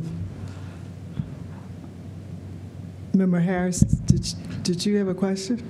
No, I would ask that that would go on the regular agenda, the acceptance of the donations. Okay, once we discuss it. Oh, okay. I'm sorry. All right. Good evening, President Sykes. Hi, Director. How are you? I am fine, thank you. Well. And the rest of your team. I would like to recommend 21.1 under motions, acceptance of donations. We currently have a total of 18 of different varieties that we are so proud to have people donate to us for a variety of schools. I would like to point out that some of them have been very creative. As an example, item 13, we received 400 tickets for the University of Akron School of Performing Arts annual spring dance concert from the University of Akron School of Performing Arts, and they were divided in units of 40 to a variety of different schools. And that is the first time that has happened. So we got to give an opportunity for a very fine arts opportunity for those schools. Wonderful. Any questions, any comments?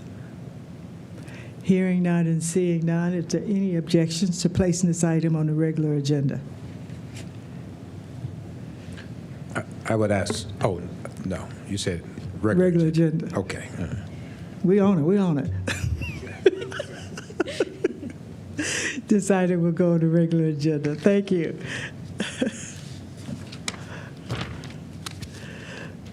Okay, 21.2. 21.2 is a resolution, the adoption of a student assignment adjustment. This is the third and final reading, which would allow the reassignment, if approved by the board, of Leggett from the North Cluster to the Garfield Cluster. Any questions, any comments? Hearing none and seeing none, we will request that this item goes on the regular agenda. All right. 21.3. 21.3. Cash transfer. Yes, is cash transfer of student activity funds. This particular one is for the amount of $5,411.21. It is from the class of 2025 located at Garfield.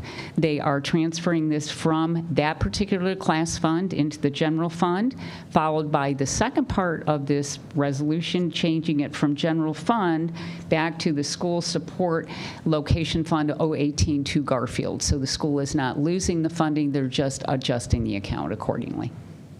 Okay. Any questions, committee members? Members Kelly? Our high schools, do they have, I would imagine that they have student councils, student council members. Are any of those like clubs or groups? Do they have a student treasurer who does checks and balances for the funds that are available to students for activities such as school dances, art projects? Do they have the opportunity to oversee the funds that are available for the student body?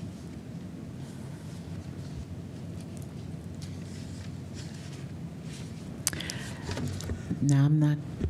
Yes, Madam Superintendent. Now, look, I'm going way back. We used to have a class officers, and treasurer was a position, but I would want to double check before I say that tradition has continued on. At least it's at Book, though. I don't know about Garfield. No. I don't know. Is there anyone here to respond for Garfield? No, I'm.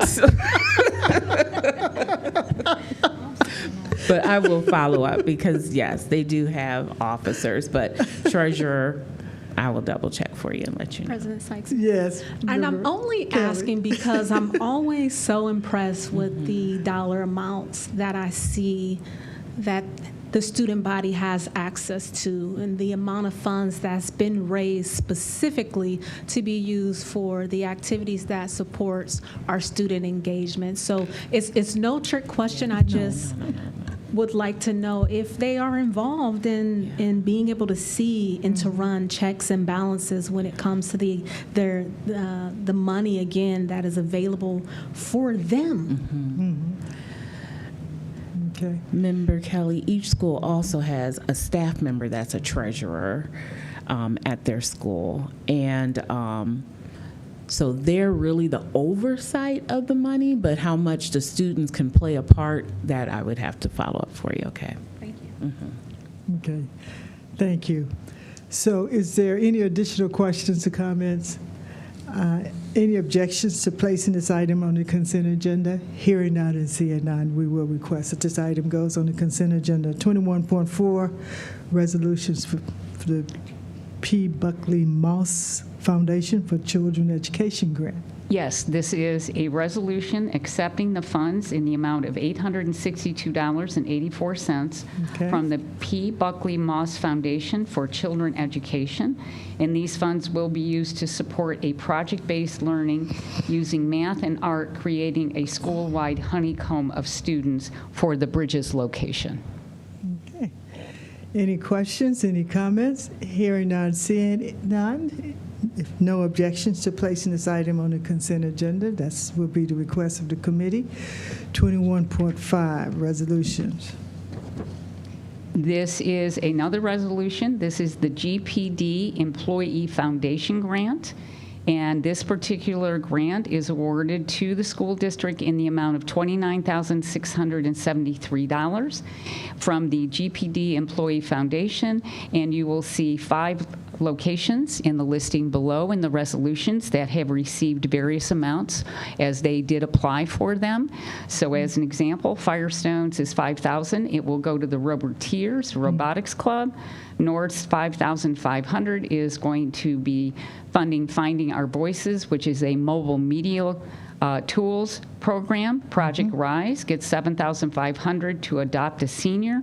Jennings CLC will get $3,995 for the Dimension of Our World. It's an 8th grade science project, and ECLC High School will get $7,678 to its next level podcasting, and if approved by the board, these will be appropriately assigned to the correct funds. Okay. Any questions, any comments? On the 7,500 adopting a senior, that's a senior that's in high school? That is correct. They will adopt this That is, senior? and they help promote the activities of the seniors. Wonderful. Wonderful. Okay. Hearing no, Member Molinar. Thank you, Madam President. I noticed on here ECLC has next level podcasting, and North's the Finding Our Voices mobile media. I recently visited Jennings CLC, and I noticed they had a group that was also podcasting. It was their English language learners were podcasting to have relevant conversation that was interesting to each other. But my question was, do the students get to hear each other's podcasts or follow each other's podcasts? And so I don't know if this is a student success opportunity, and I don't know if Finding Our Voices from North is also an English language learning initiative, but a way to combine this next level podcasting and the other podcasts that our students are doing. It might even be possibly an enrollment thing. You know, we have so many followers, you know, come to Akron where you get to podcast and the students are really enjoying relevant learning experiences. So I just wanted to say that opportunity and hope to see more. I will follow that podcast if someone sends it to me. Okay. Thank you, Member Molinar. Someone please send that podcast. Thank you. Hearing no additional comments or questions and no objections to placing this item on the consent agenda, that will be the request of the committee. Okay, item 21.6, the Martha Jennings Foundation grant. Yes, this is an additional grant to the district from the Martha Holden Jennings Foundation grants. And in this particular one, this is 2 grants representing 2 schools and 2 departments from the Martha Holding Jennings Foundation Grants to Educators program in the total amount of $5,960. The awarded schools are North High School and the NIF STEM High School at Robinson, and each teacher that is located at each of these locations. At North, the teacher is receiving $3,000, and she will use it to find fast every reader. And the teacher at NIF STEM High School at Robinson is going to receive $2,960, and his program is a Bird Beak PBL at Akron STEM High. Okay. Are there any questions or any comments? Hearing none and seeing none. There's no objection to placing this item on the consent agenda. All right. So we have 21.7, Ohio Department of Children and Youth KG Readiness Grant. Yes, and this is very exciting. Okay. Akron Public Schools has received notice of a grant from the Department of Children and Youth Kindergarten Readiness Boot Camp Grant. And the amount given to us to hold this over this upcoming summer is $607,506.98. And it will help support a multidisciplinary instructional team with leadership, comprehensive wraparound services, including health aides and ESL interpreters, and transportations for the students that qualify to participate in the program. And this is very exciting for us to obtain. If approved by the board, the board's fund will be $499,2732, and I do know that locations and sites have also been selected as they start to plan where this will be located. All right. Any questions, any comments from the board members? So do you have the locations and sites? I can tell you they're looking at them. They haven't definitely picked them yet. They were looking at sites today. Superintendent. Thank you, President Sykes. We are permitted to serve up to 500 students, so each school is looking at having about 25 students, 20 students per school. So all of the elementaries are looking to have the program with about 20 students. Wonderful. Okay. Are there any additional questions or comments? Hearing none and seeing none, is there a request to place this on the consent agenda? Hearing no objections to do that, then we will request that this item is placed on the consent agenda. 22.1, MOU. This is an MOU under the Business Affairs recommendations for Woodridge Local Schools, which is a non-public grant-funded association. Okay. In this particular one, this is a unique one. They pay us to provide the services. So the MOU is an understanding with Woodridge Local School under Title I supplemental services. So we just want to make sure that we're following that fiduciary requirement as we support them with students that qualify for us to provide service for. Okay. Any questions, any comments from members of the committee or members of the board? Any objections to placing this item on the consent agenda? Hearing none, seeing none, that will be the request from the committee. 22.2. 22.2 is a service contract, which is also grant funded, for Andre Evans. And this particular service contract is to provide art workshops for APS Project Rise families with Mr. Evans effective, if approved, April 15th of 26 through April 14th of 27.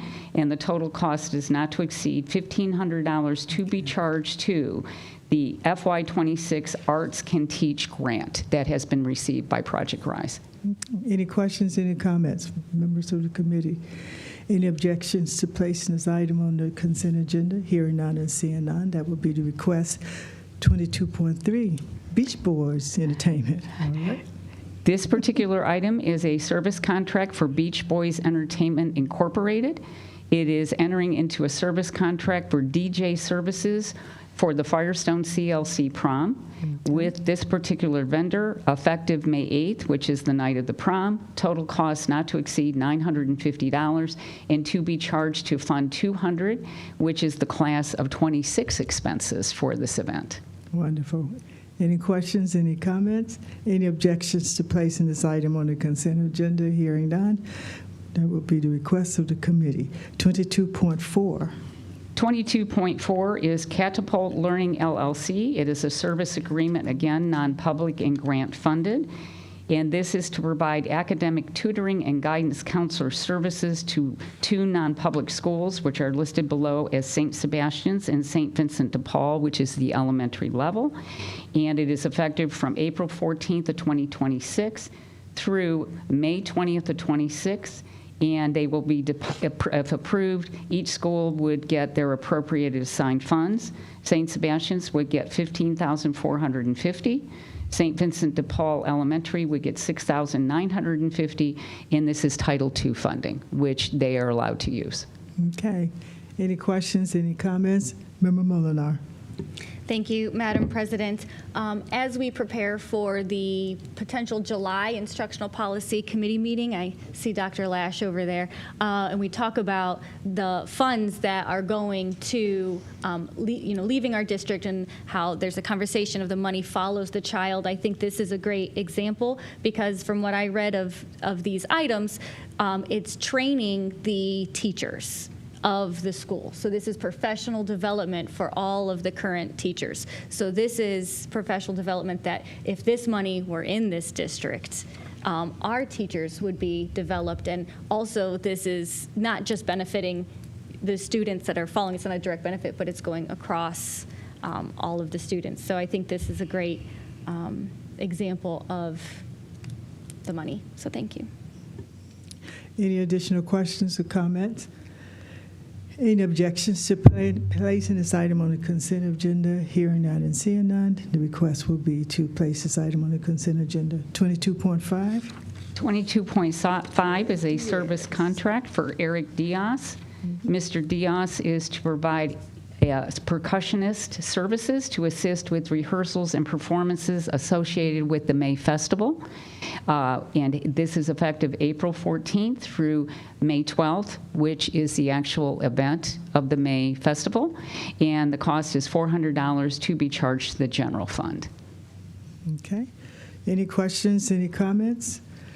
Any objections to placing this item on the consent agenda? Seeing none and hearing none, the request will be to go on the consent agenda.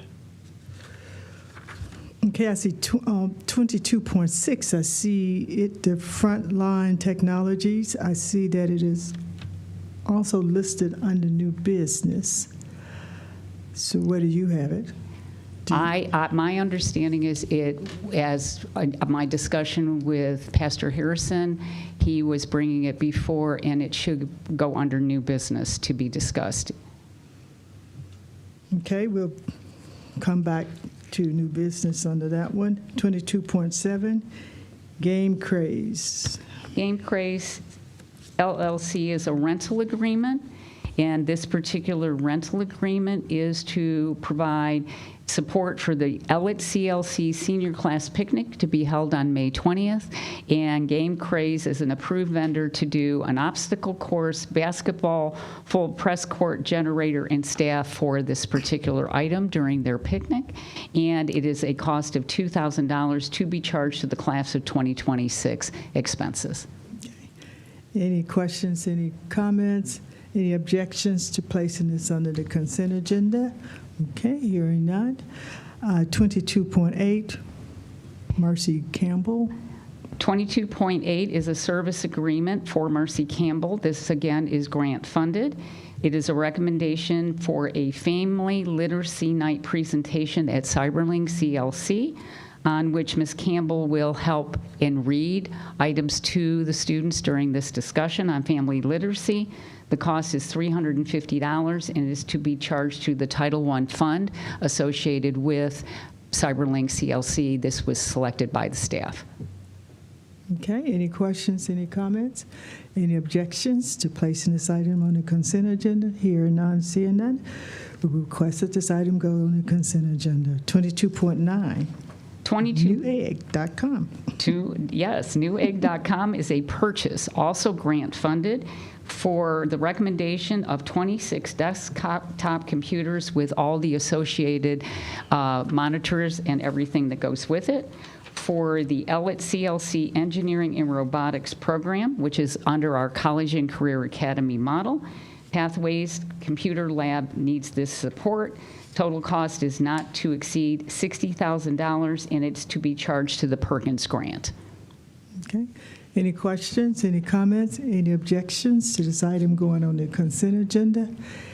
Hearing none, seeing none, the item will be requested to go on the consent agenda. Okay, 22.10. 22.10 is Paladin Protective Services Incorporated. This is also a service contract for a non-public, which is grant funded. It is a recommendation to allow the upgrade of the Raptor paging system interface at St. Vincent St. Mary High School, including the custom API script for the Algo 8301 paging system adapter, the Algo device programming termination of the actual output to the Q system, and which is a paging system within the school, and testing. This would become effective, if approved, on April 14th of 2026 through June 30th of 2026. This is a single source provider. It has to be provided by this vendor. Charge is $2,752.34, and this is Title IV funding. Okay, any questions, any comments, any objections to placing this on the consent agenda? Seeing none and hearing none, we will make that request. 22.1, Tasty Brand. 2211 is Tasty Brands LLC. 2011. This is a purchase agreement, and this is for individually wrapped sandwiches, anytime lunch kits. I want you to think of Lunchables. And shelf-stable food. This will be used in our summer meal program. What is unique about this is we, as a district, are assigning our commodity cheese to help make this particular products that we'll use, and therefore the discount becomes very significant. It goes from, as an example, $1.50 per sandwich to $1 per sandwich. So it's cost effective, it is efficient, and it will allow us to also provide shelf-stable milk, which we use as part of the meal program for field trips. This is a cost-effective way to handle this, and this was being charged to 006, which is Child Nutrition Funded, which is a self-funded program through the federal and state support that we receive in our meal programs. Okay, any questions, any comments? Member Kelly. Thank you, President Sykes. My question is, how soon let me start my question first, excuse me. Are we currently in contract with Tasty Brands? Yes.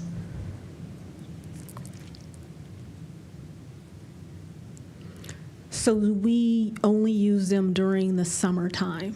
This particular item is related to what they can do with the commodity processing of the cheese. It is not necessarily the only item that we will obtain for our meals, but this allows us to take our commodity cheese and process it into items that are acceptable and meet the meal pattern. Okay, thank you. Thank you, Director Folk. Okay. Any additional questions, comments? Any objections to placing this item on the consent agenda? Hearing none, seeing none, we will place 22.11, 2211 on the consent agenda. 2212. 2212 is a service rental agreement with the Akron Civic Theater. It is being used for providing the International Alliance of Theater Employees and everybody located at the Civic Theater for the May Festival of the Arts being held on May the 12th. This current funding is for $5,000, and it is general fund expenses. Mm-hmm. Any questions, comments on 2212? Hearing none. Any objections to placing on the consent agenda? Hearing none. The request will go on the consent agenda. 2213, University of Akron, E.J. Thomas. And this is with the University of Akron. It is a rental agreement. It is including all rehearsal, ticketing, piano, tuning, lobby, personnel, etc., to allow this particular venue to support the class of 2026 Firestone CLC graduation ceremony, which is going to be held on May the 28th. Total cost is $8,032.48, and it is to be charged to Fund 200, which is the class of 26 expenses. Okay. Any questions, any comments?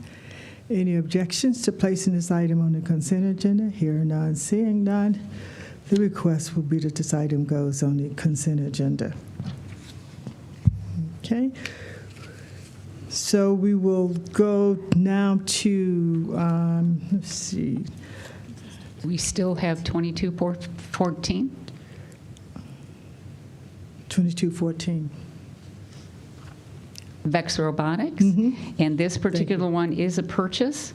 It is recommending the purchase of 3 Vex AIM classroom bundles, plus the associated IQ large classroom bundles and competition upgrade kits for the engineering for grades 5 through 6 and design for grades 7 through 8 at the NIFSTEM Middle School with Vex Robotics. This is a single source provider effective August 24 of 2026 through June 6 of 2030.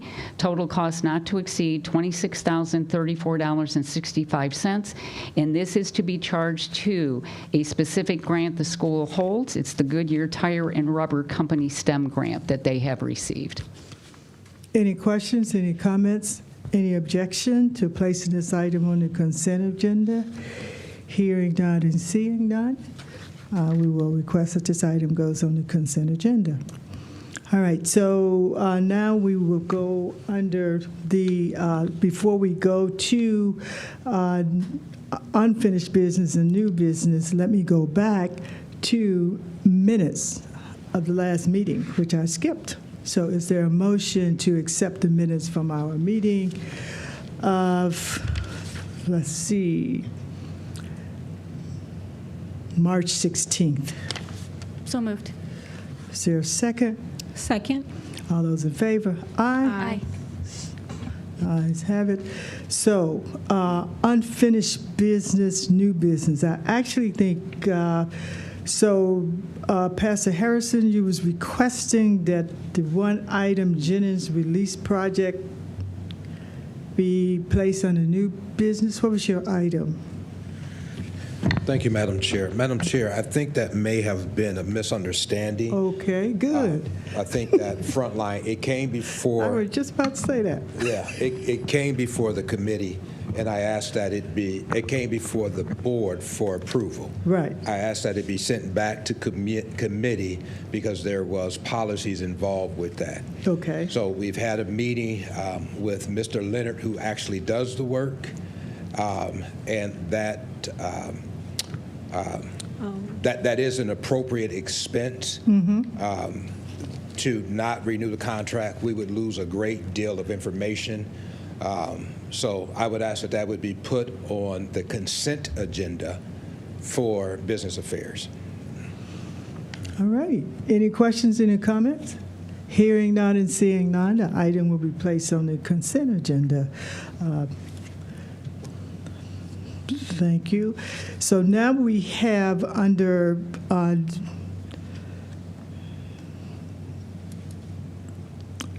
a couple of things here. I see we have under new business the resolutions for the RIFs, the administrative, paraprofessional, and teachers. But I am also seeing under new business the authorizing contract with the parents for transportation of children to and from school. A resolution. I don't think I knew this was coming before the committee. Director, you want to speak to this? Authorizing contract with parents for transporting their children to and from schools 2025-26 school year?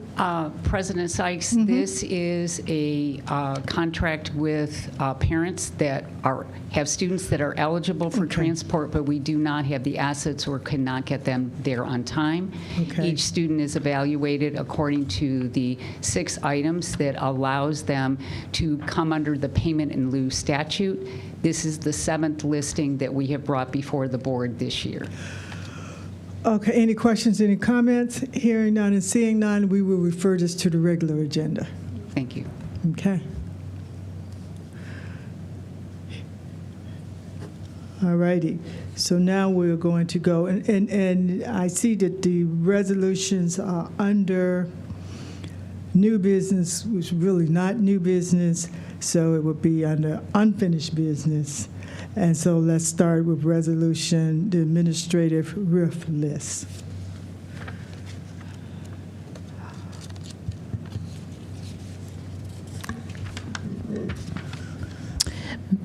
Madam Superintendent, yes. Thank you.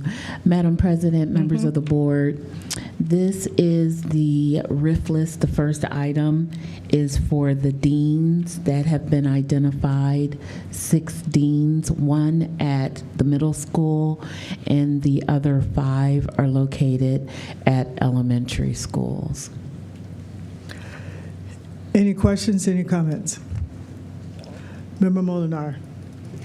Thank you, Madam President. I understand that our $11 million reduction is needed. I spoke with the superintendent several times, including just before this meeting, and about the impact analysis or information to give to the board about how these items were identified. We've had a number of parents come to us specifically about this item via email, spoke at our last meeting, wondering how did administration come to this? So I know administration did give a presentation to everyone, but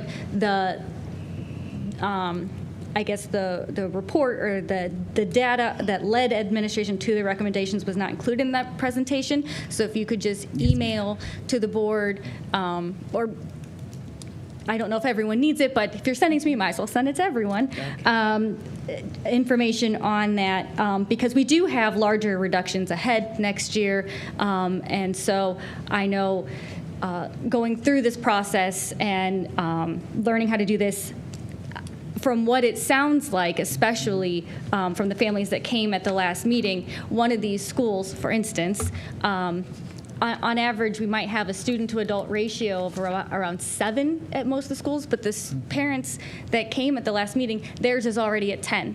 And so they already have the largest gap in student-to-adults, and then we're going to remove another adult from the building. So trying to explain to parents, if we are going to approve this, what came to that and why that's a priority would be helpful information for us to have. Understood. Member Jaros.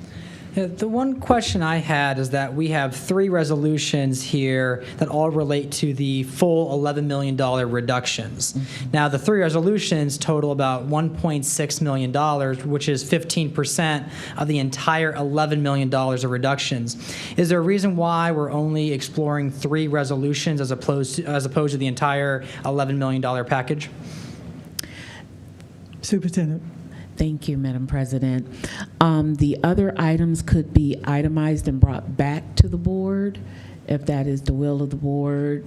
Those were pretty much reallocation items that we could do through just the management of our regular budget, if it's approved. Mm-hmm.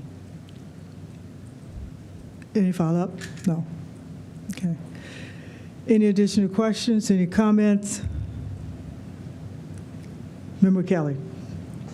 Thank you, President Sykes. I just want to re-announce, or not re-announce, but share that the superintendent, along with some of the board members, are doing listening and learning tours throughout our district where further explanation and that one-on-one dialogue is being established and created with our community members and stakeholders as it pertains to the reductions.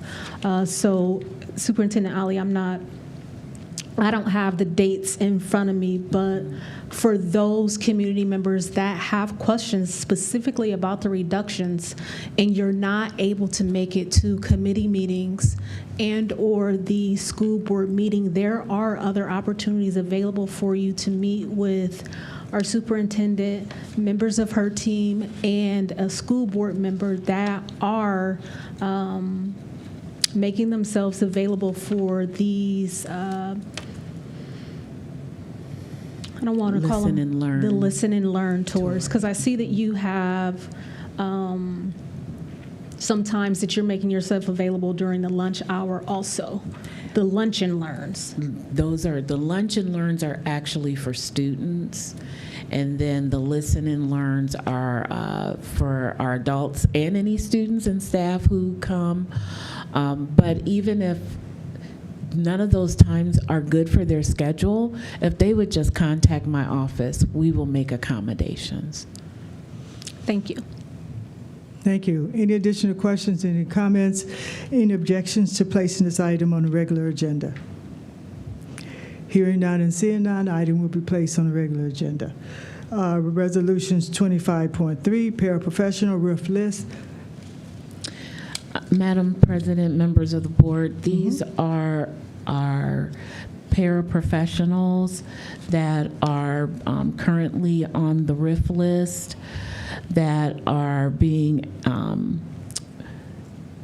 RIF'd at this time, knowing that once to get to the other side, we have to go through this process. Mm-hmm. And so if the board should approve, we currently have over 40 positions that our Human Resource Department will work with them directly by seniority on selecting a new position. The impact here is they will be going into a classroom to provide support to staff. Thank you, Madam Superintendent. Any questions, any comments? Member Molinar. Thank you, Madam President. So an example here, if this item were described in an impact analysis, some examples of some information you might want to include, how many paras do we have? Not just how many open positions are there, but how many are in the district would be a great place to start with that and go from there. Where are they? What do they do? And then how these were selected and identified. That would be a typical flow. You might choose a different path, but that's an opportunity. Any additional questions, any comments? Hearing none and seeing none, any objections to placing this item on the regular agenda? Item 25.4, teacher RIF list. Madam Superintendent.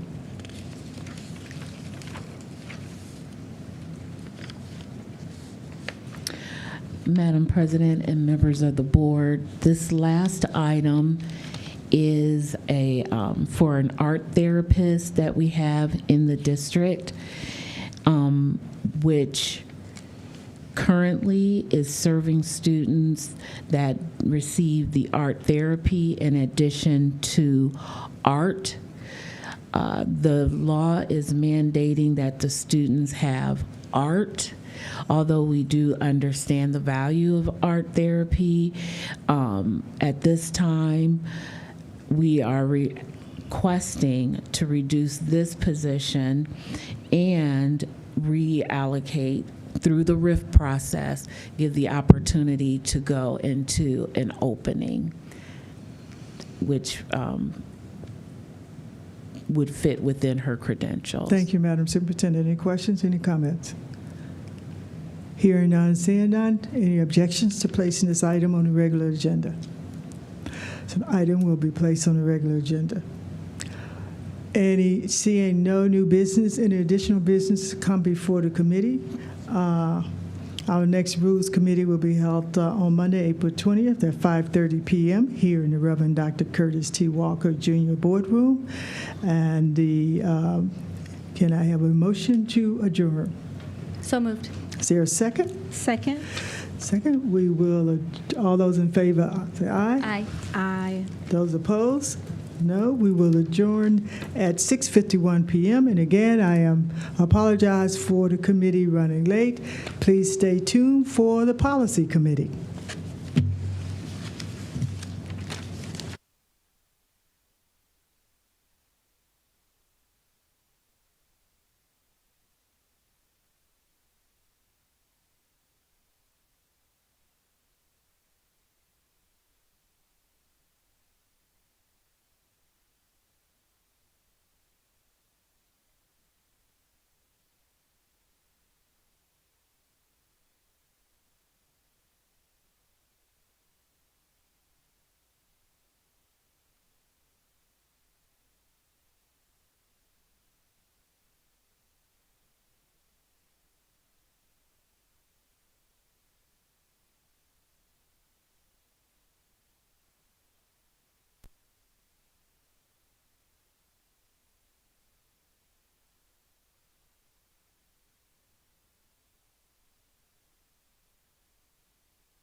Good evening, everyone. This is the Akron Public School District Policy Committee. The time is 6:55, April 6.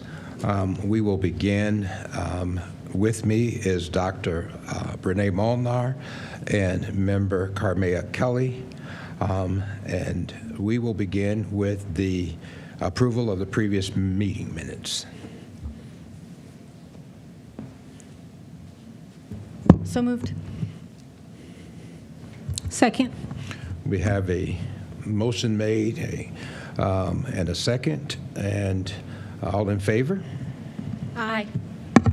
Any opposed? The ayes have it. We'll move and ask that if we have anyone here for public comment. Seeing no one here for public comment, we will move into our discussion topics. Our first item of business will be our current policy, a policy review, policy 0141.03, our nepotism policy. And I would ask if we have someone from the administration here to discuss and review this policy.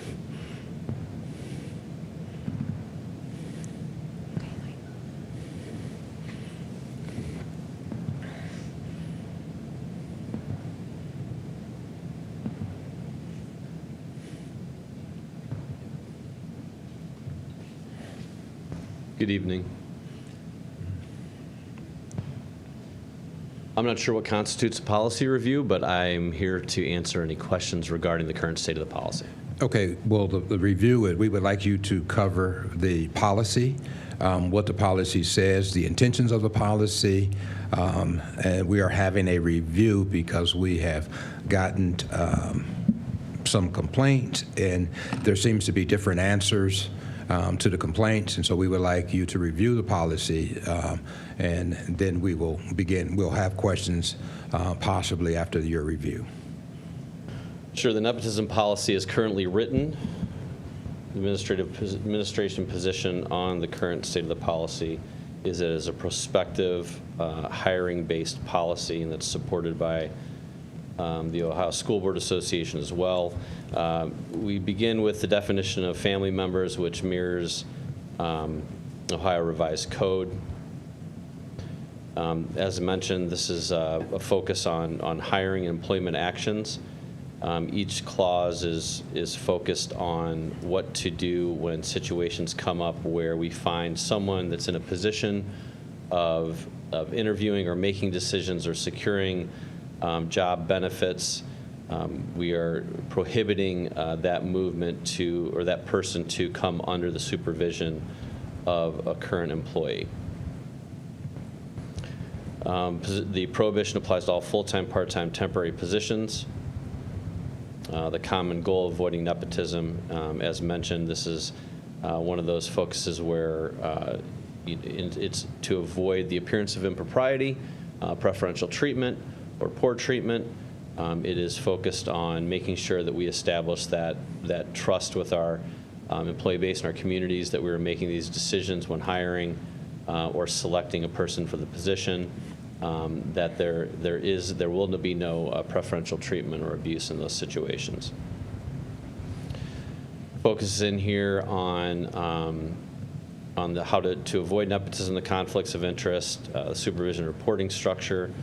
At least 2 levels of reporting structure must exist between the family member and the relative, but even sometimes that may be cause for concern depending on any type of complaint that we may have or any type of situation that we see is a problem for the continued operation of the school or the district.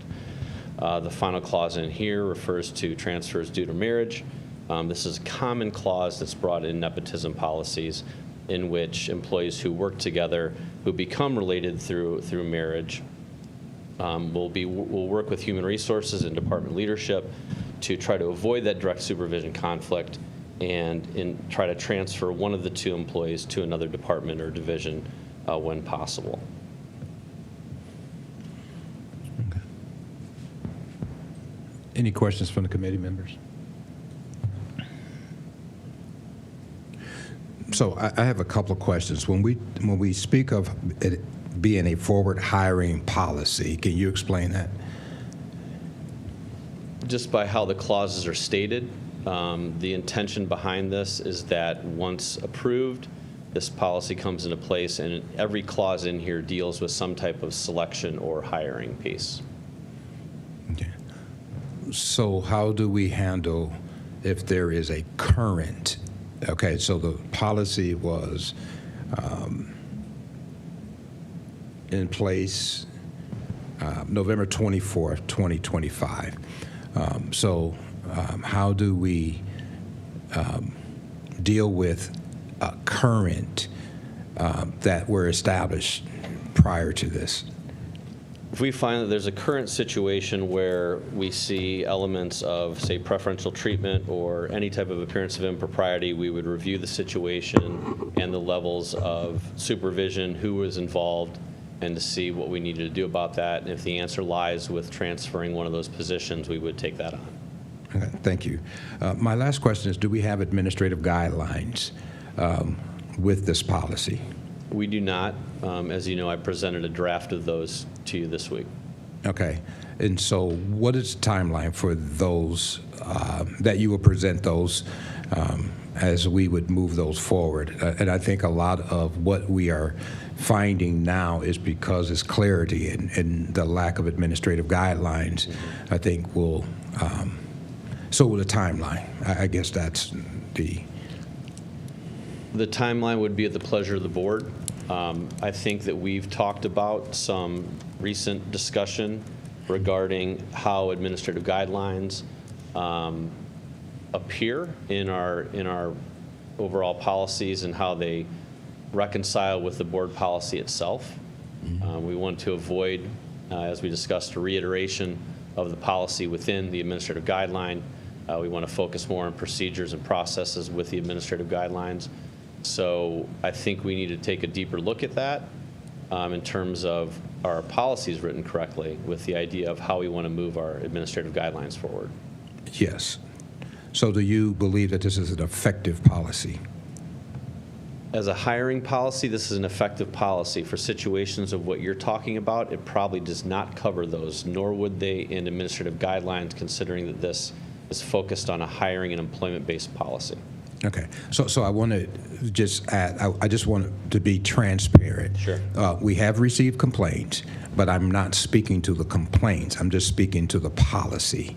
So I don't want anyone to think that we're hiding anything. The complaints are generated by employees, and we don't discuss employees. We're discussing the policy itself. I just want to... I agree. I believe that any current situation that exists where we believe we're seeing some type of appearance of impropriety that kind of betrays the public trust, or we see anything where there's preferential treatment or poor treatment of employees by a supervisor and they happen to be related, we can deal with those situations on a case-by-case basis, perhaps through other areas, but maybe the nepotism policy as a hiring policy is not the policy to go behind. Okay. So thank you. Any questions from the committee? Member Molnar. Thank you. I'm trying to read between the lines here. So my question about a nepotism policy, so from my understanding about nepotism, it's about hiring someone you know too well. And so my question is, could you violate this policy on accident? Could you accidentally hire someone you know too well and not know that you knew them so well? And so for me, I wonder if that piece of it might have a relevant place in administrative guidelines is as a hiring policy, if the violation of this policy. I understand that the other parts that might occur also in other policies, but I guess from your experience, can this happen on accident? Does this frequently happen on accident? Happening on accident is, it could happen on a slight level. Number one, what I would say is it distinctly is about relatives, blood relations or marriage relations, specifically in the revised code that focuses on it, in the OSBA Q&A policy itself. However, the protection lies within the initial application of the person coming there and representing themselves as not being a relative to anyone in the district or line of supervision. If they do misrepresent themselves, then we're in a different ballpark of how we handle a potential employee who just misrepresented themselves on the job application.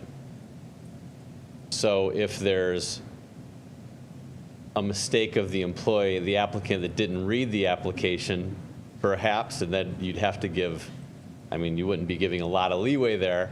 But in my estimation, this does not happen by mistake.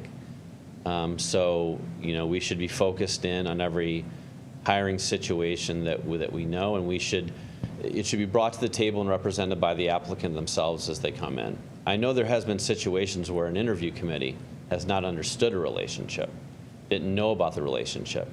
And if that committee is maybe a third or fourth member of the committee that wasn't properly briefed by the person that leads that interview committee, or that person the applicant did not represent themselves correctly, then perhaps that gets through that way.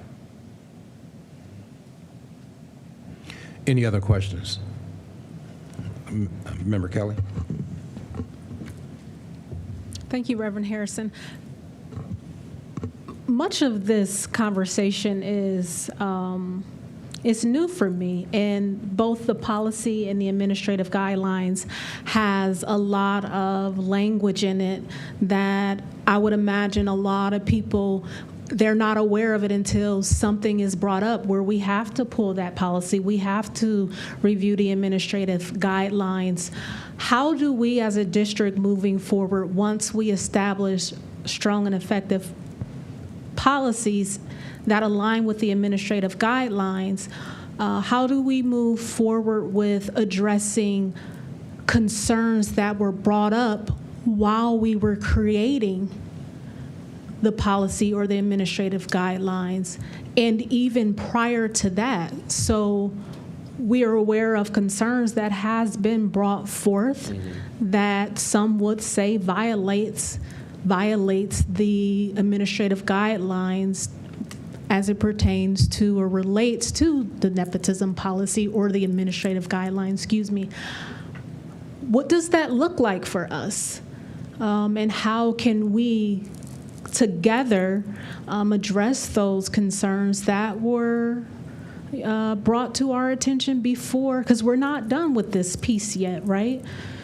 So how do we kind of take those steps backwards to making sure that those issues or concerns that were brought forth are properly addressed? Yeah, again, I think that number one, we should look at any issue that comes up, and if there's an appearance of impropriety that, in my opinion, betrays the public trust and the community, then we need to look at it in any way to allay the concerns of the community and take care of that situation.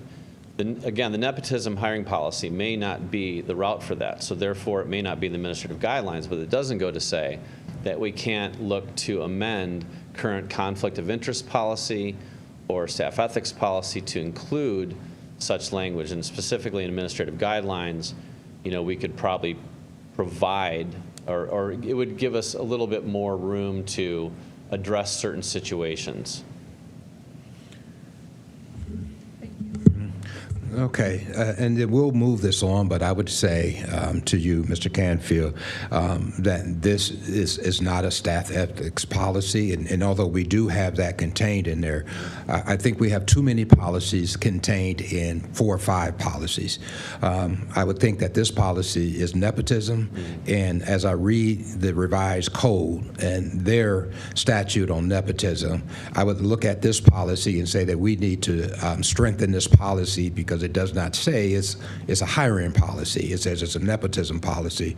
So with the committee, I hate to say this, but I think this policy could be revised to be a policy that is clear, that is understood, that follows state law, and if it's found in some other policies, because we certainly need to find this in the equity policy, we certainly can find it in the staff ethics policy, but we need a strong nepotism policy and a strong administrative guideline so that we can be clear and transparent on this subject. Thank you. Thank you. Before we move on to our next item, I want to acknowledge the presence of our board president, Barbara Sykes, who has been here from the beginning, and I did not mention her in the beginning. So I just want to bring the fact that she is in attendance here. We will move to discussion on item 302, digital content and accessibility. And the Neola update to that is attached to the agenda.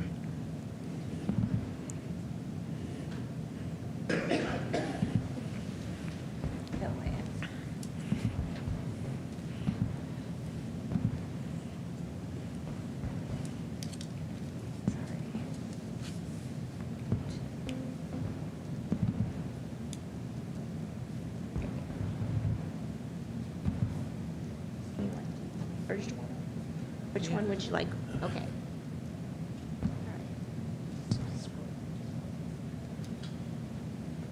Good evening. Good evening. As you can see, this is Board Policy Draft 7540.02, Digital Content Accessibility, and it stems from a civil rights rule where all public entities need to be compliant with Web Content Accessibility Guidelines version 2.1, level AA. And I know that's a lot of words there. So we have shared with the committee a draft that our committee has recommended. Would you like me to walk through the options that have been selected?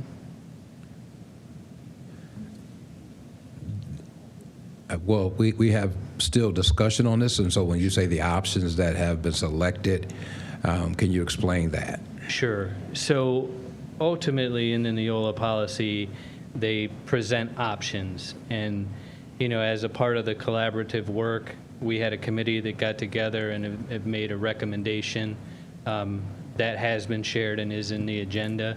Mm-hmm. And we can certainly modify anything at the board's will. But it is, for all intents and purposes, a starting point.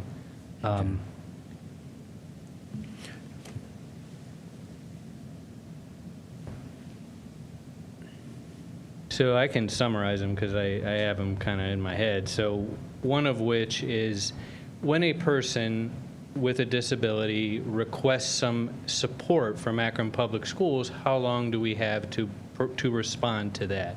And our committee felt that 72 hours or 3 days is a very realistic timeline for us to respond.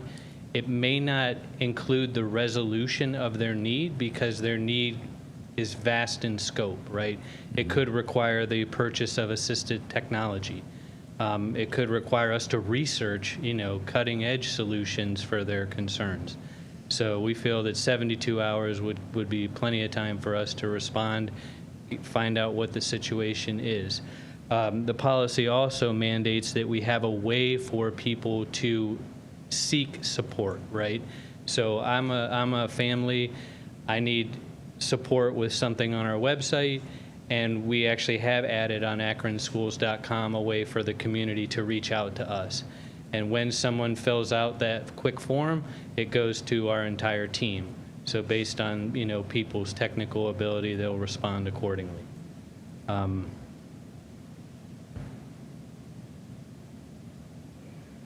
Another example is with training.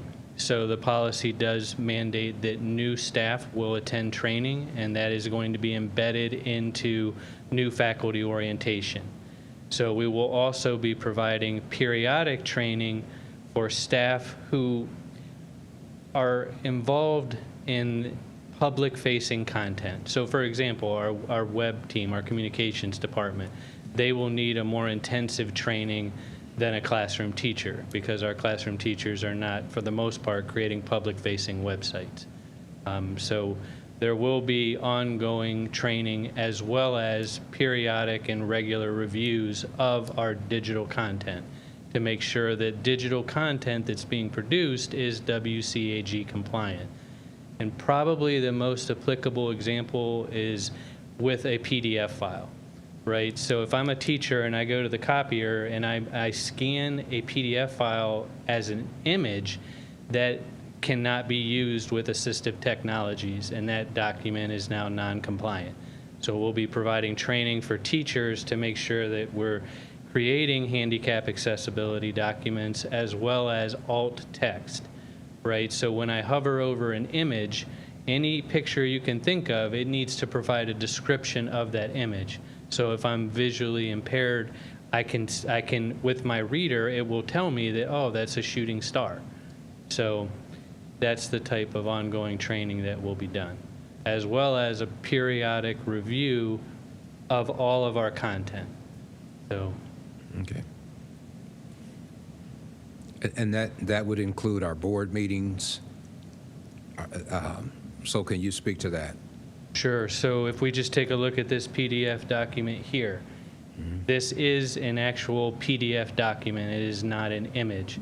So all of the work you do as a board will be created and published as PDFs, so they are able to be, read by assistive technology. So one issue that the board will need to resolve is the streaming of these meetings. And so what we are required to do is have not only closed captioning, okay, so as I'm speaking right now, YouTube has closed captioning up on the screen. It also will require audio descriptions. So if I drop my pen, it will say pen dropped. So someone who is audio impaired, hearing impaired, will be able to understand what has transpired. That is more advanced technology than what YouTube provides. So we will need a third-party service to provide those, those translations. Okay. So I kind of stop you here and interject that is under review. The third-party vendor scenario is under review. Correct. Does any members of the committee have questions? So my understanding is that you would like this, that there's a federal date that this has to be implemented. But my understanding is also that we don't necessarily have to have the policy. We just have to be in compliance by that date. Can anyone speak to that? The compliance part of this? Mr. Chair, I can. Attorney Sapusik. Yes, the target date for the policy is definitely an aspirational, sooner than later. But compliance with the law is primary. So as long as we're complying by that date, and the policy is not too far behind, hopefully, that's okay. Yeah, thank you, Attorney Sapusik. I can tell you every policy is a priority to get it off the agenda. But I think the committee cannot move any faster than we nail down the details of the vendors and cost analysis.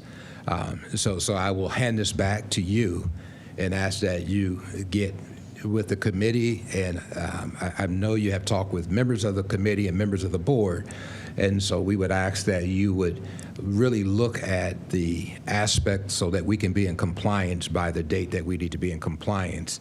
And if we don't have the policy ready, we certainly want to be in compliance first. But the policy is a priority to get it done as soon as we can. Thank you, sir. I'm sorry, one question. I don't have questions, but I would like to make a comment that we're all aware of why this policy is important, and that it does ensure that Akron Public Schools responsibly use digital tools while not only protecting our students' privacy, but also our staff's privacy as well. Director, and please help me pronounce your name correctly, Nuron. Nurin. Ruyan, or Ruyin. Ruin. Yeah, almost. Well, could you pronounce it Sure, for me? Ruyin or Ruyan? Ruin. I'll work on that. I promise I will. Okay, no problem. But this policy, there are many laws attached to it that we have to make sure that we are in compliant. And these aren't laws that we are making up. These are laws that have existed for quite some time, such as Section 504 with ADA.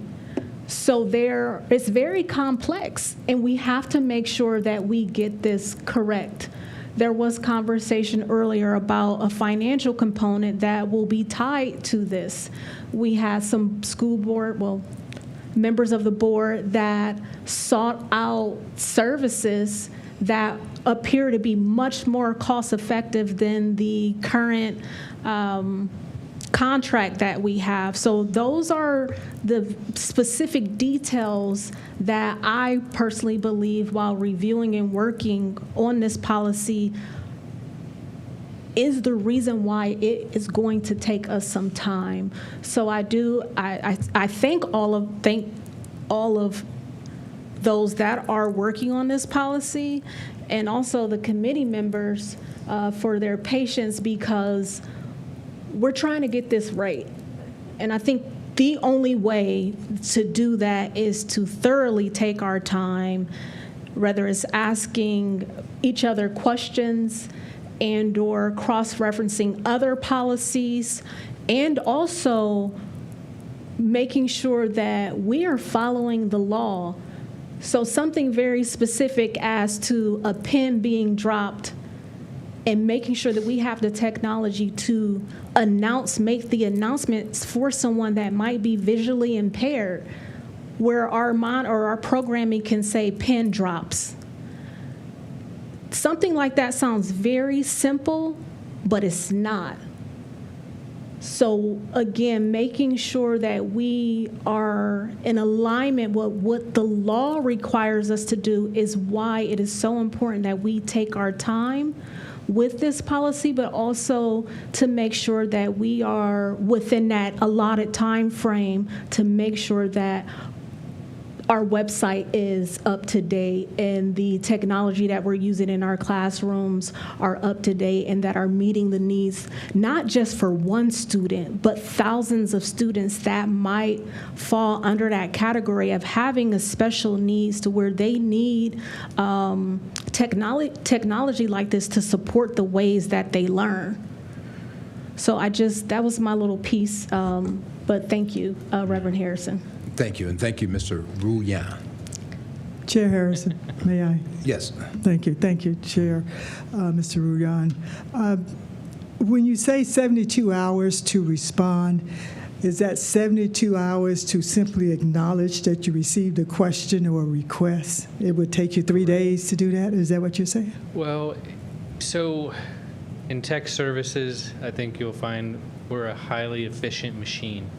Well-oiled, very organized. So are you saying it would take you 73 days to just simply respond that you received it? So our expectation is that would be done sooner.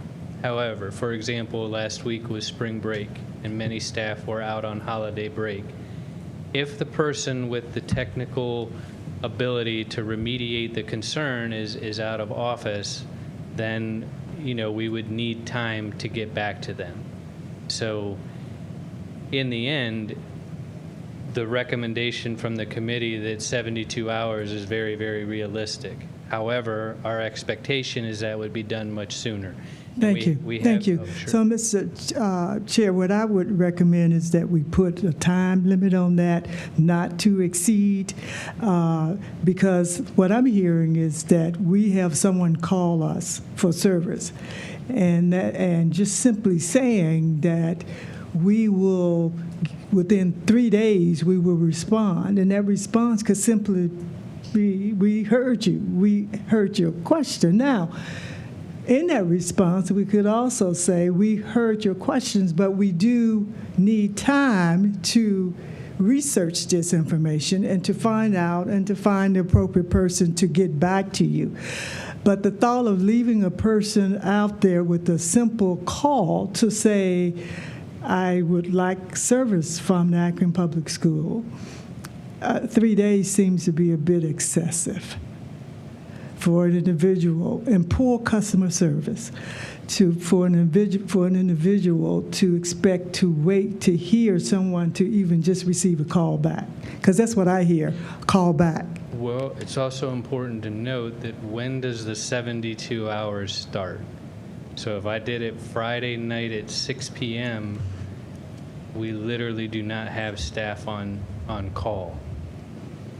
So, Mr. Chair, again, that's why I think it's important for the policy to be very clear on when the citizen would expect a call back.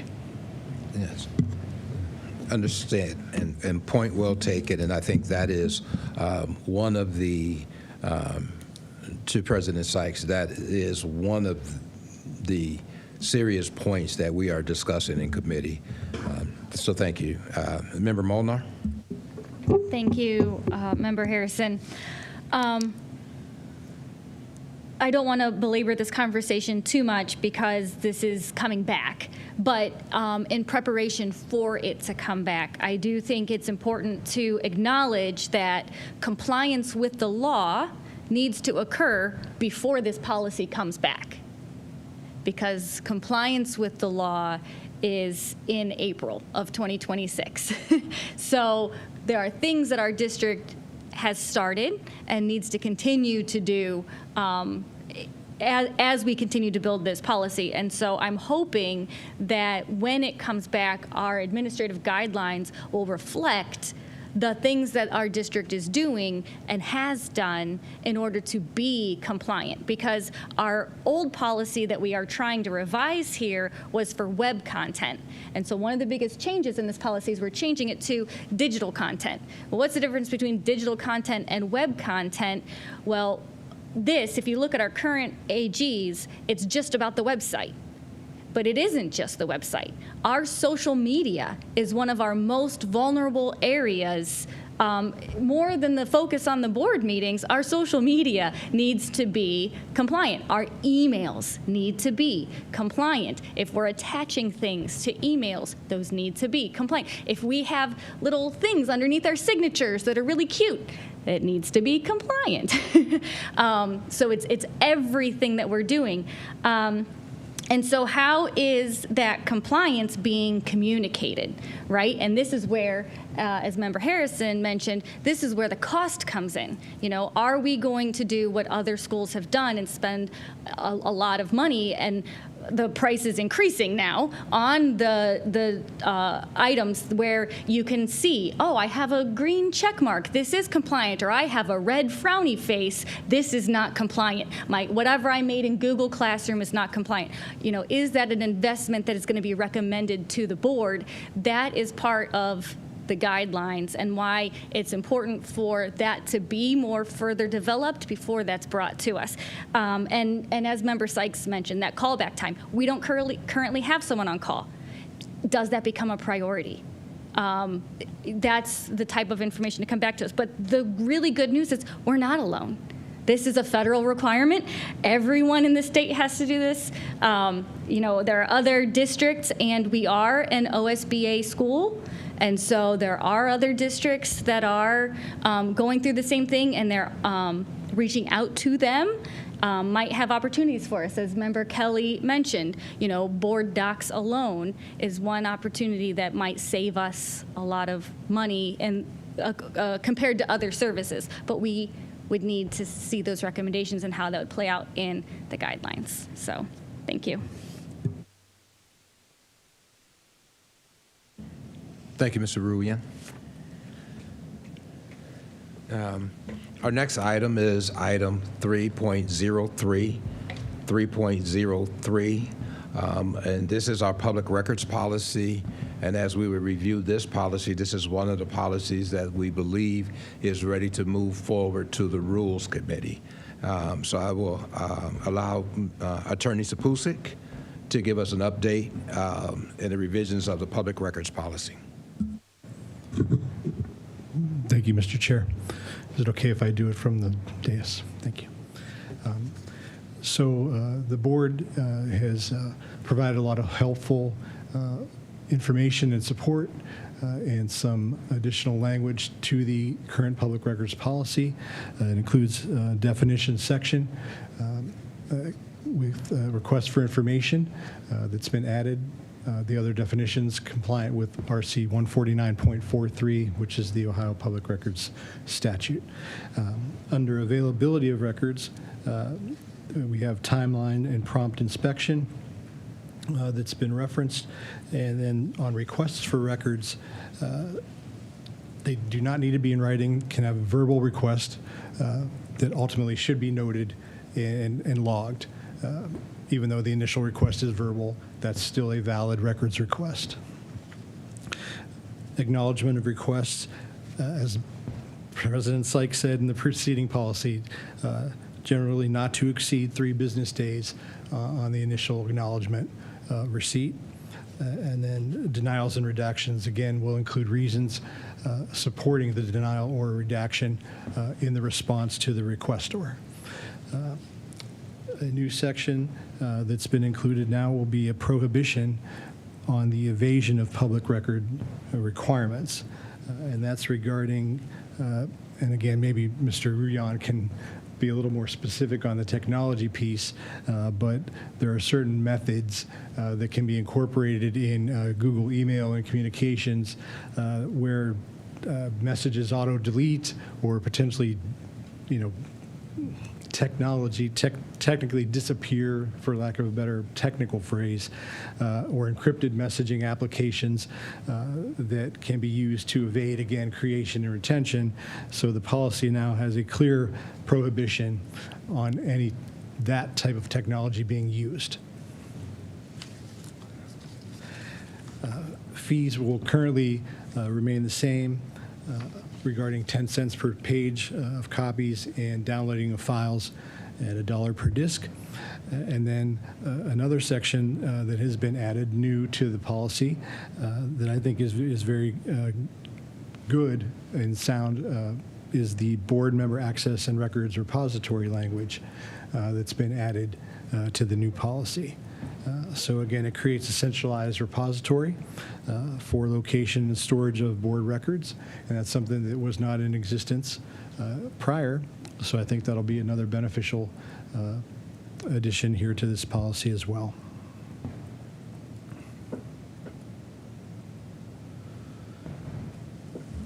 Thank you, Attorney Sapusik. Any questions from the committee?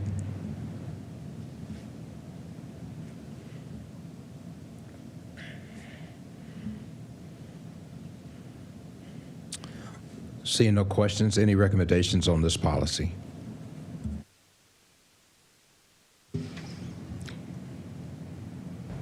I recommend, is this currently a first read, or does it need to be moved to a first read? No, this is our first read. So This is a first read. So I recommend that we move to rules.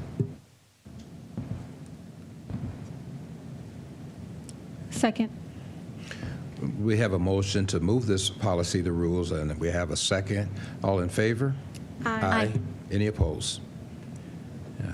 All right. Thank you, Attorney Sapusik. Our public records policy will be moved to the Rules Committee for final adoption, for pass on to the board for final adoption. Thank you.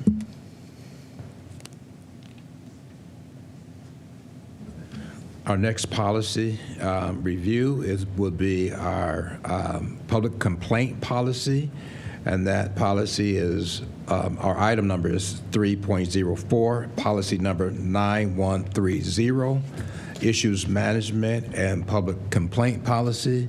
And I will allow Member Kelly to segue in and allow her department lead to fill in. Thank you, Reverend Harrison. We've currently been, one of the many policies we're working on is our public complaint policy, policy number 9130. I do want to acknowledge the efforts that has been made to redraft and create what I believe will be a very strong policy. I don't want to say the strongest policy, but I am proud of the work that I've been able to see. More specifically, Dr. Chapman and members of her team contribute to this policy. It is definitely our goal to establish a clear process for complaints and how those complaints are logged and who receives them, so forth. One of the things that I would like to acknowledge is there was questions about the email that we provide for our public complaints to be sent to. There was some clarification provided. I want to thank Superintendent Otley and Dr. Chapman for that. And for those of you who aren't aware of it, we have an APS email address where the public can go in and share their concerns to initiate the complaint process. We do know that there are just a couple people that receive those emails, and they do have a system in place. Whether or not that system they feel is efficient, there is a system in place for us to review if necessary. We also have recommended that this policy is accompanied by administrative guidelines also to develop a tandem with this policy and the revisions that we make so that it provides a coherent framework as both the policy and the administrative guidelines are created. I also would like to add that, this committee is currently reviewing several policies that will just continue. We're currently reviewing several policies, and we will continue to review even more to ensure our policy serves the needs of not only this district, but most importantly, our community. Therefore, I am not recommending.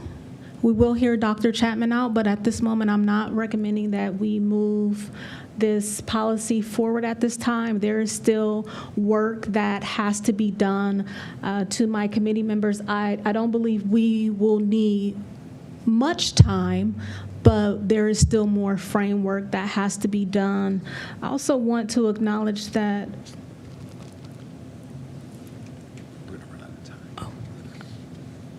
I'm going to pass the mic to Dr. Chapman. Thank you, Member Kelly. Reverend Chair, thank you.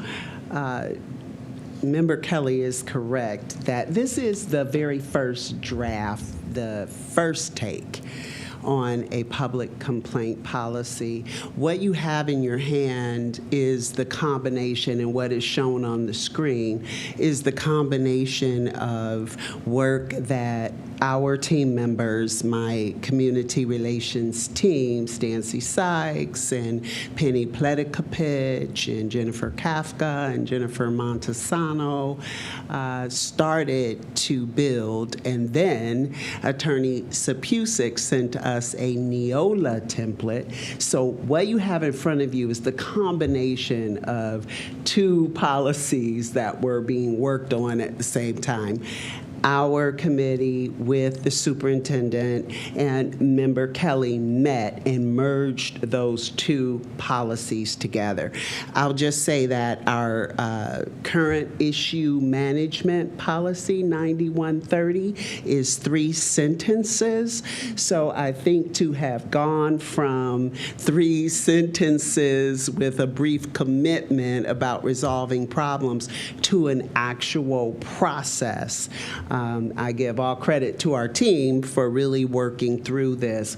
What you see in the color-coded sections, the green are new areas that new items added by the committee members, the internal committee members. What you see in yellow, we were still questioning and wanted the board committee guidance on. And you'll see blanks there. You'll see the red cross-outs. So first take, first draft, yeah. Thank you, Dr. Chapman. And we will continue to work on this. As Member Kelly has said, that this is not ready. And this is a work in progress. A lot of hands and many hands make light work. So we have our legal counsel, Attorney Sapusik, our superintendent, Dr. Chapman, Member Kelly. So this will be a collaborative effort, and we'll just continue to bring updates on this policy. So thank you very much.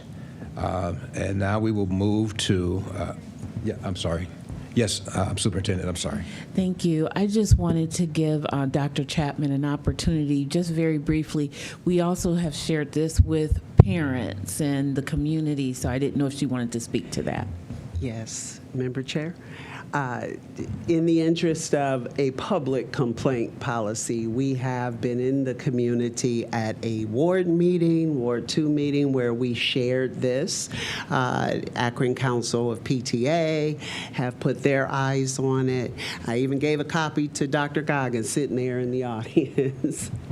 And members who attended our Garfield Listen and Learn session. So about 100 different individuals have had an opportunity to put their eyes on this. We ask that they call, email, even attend the policy committee meeting if they have any feedback for us. All right, thank you. Thank you, Dr. Chapman. Any other comments? All right, thank you.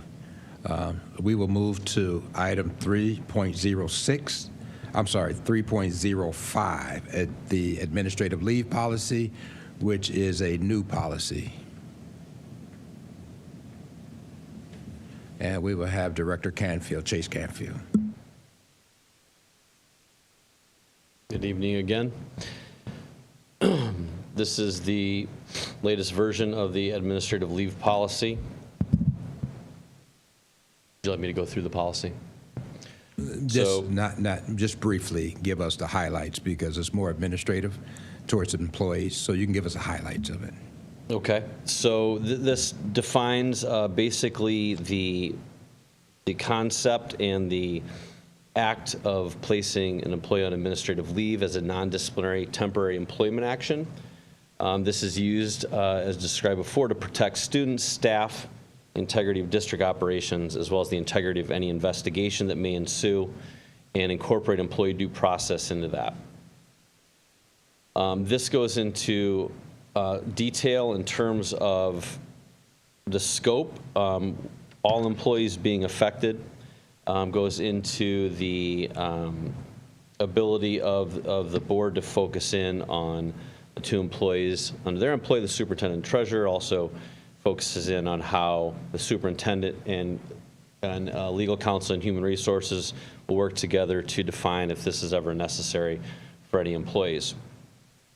This policy discusses the legal authority in which to place anyone on administrative leave, the board oversight to that process. It focuses on circumstances that warrant administrative leave that is a non-exhaustive list. Focuses on how to give notice to the employee properly. It focuses on the duration and review, expected duration review of administrative leave for all different types of employees. It discusses the investigation procedures. It discusses the employee's expectation while on administrative leave and what they can and cannot do.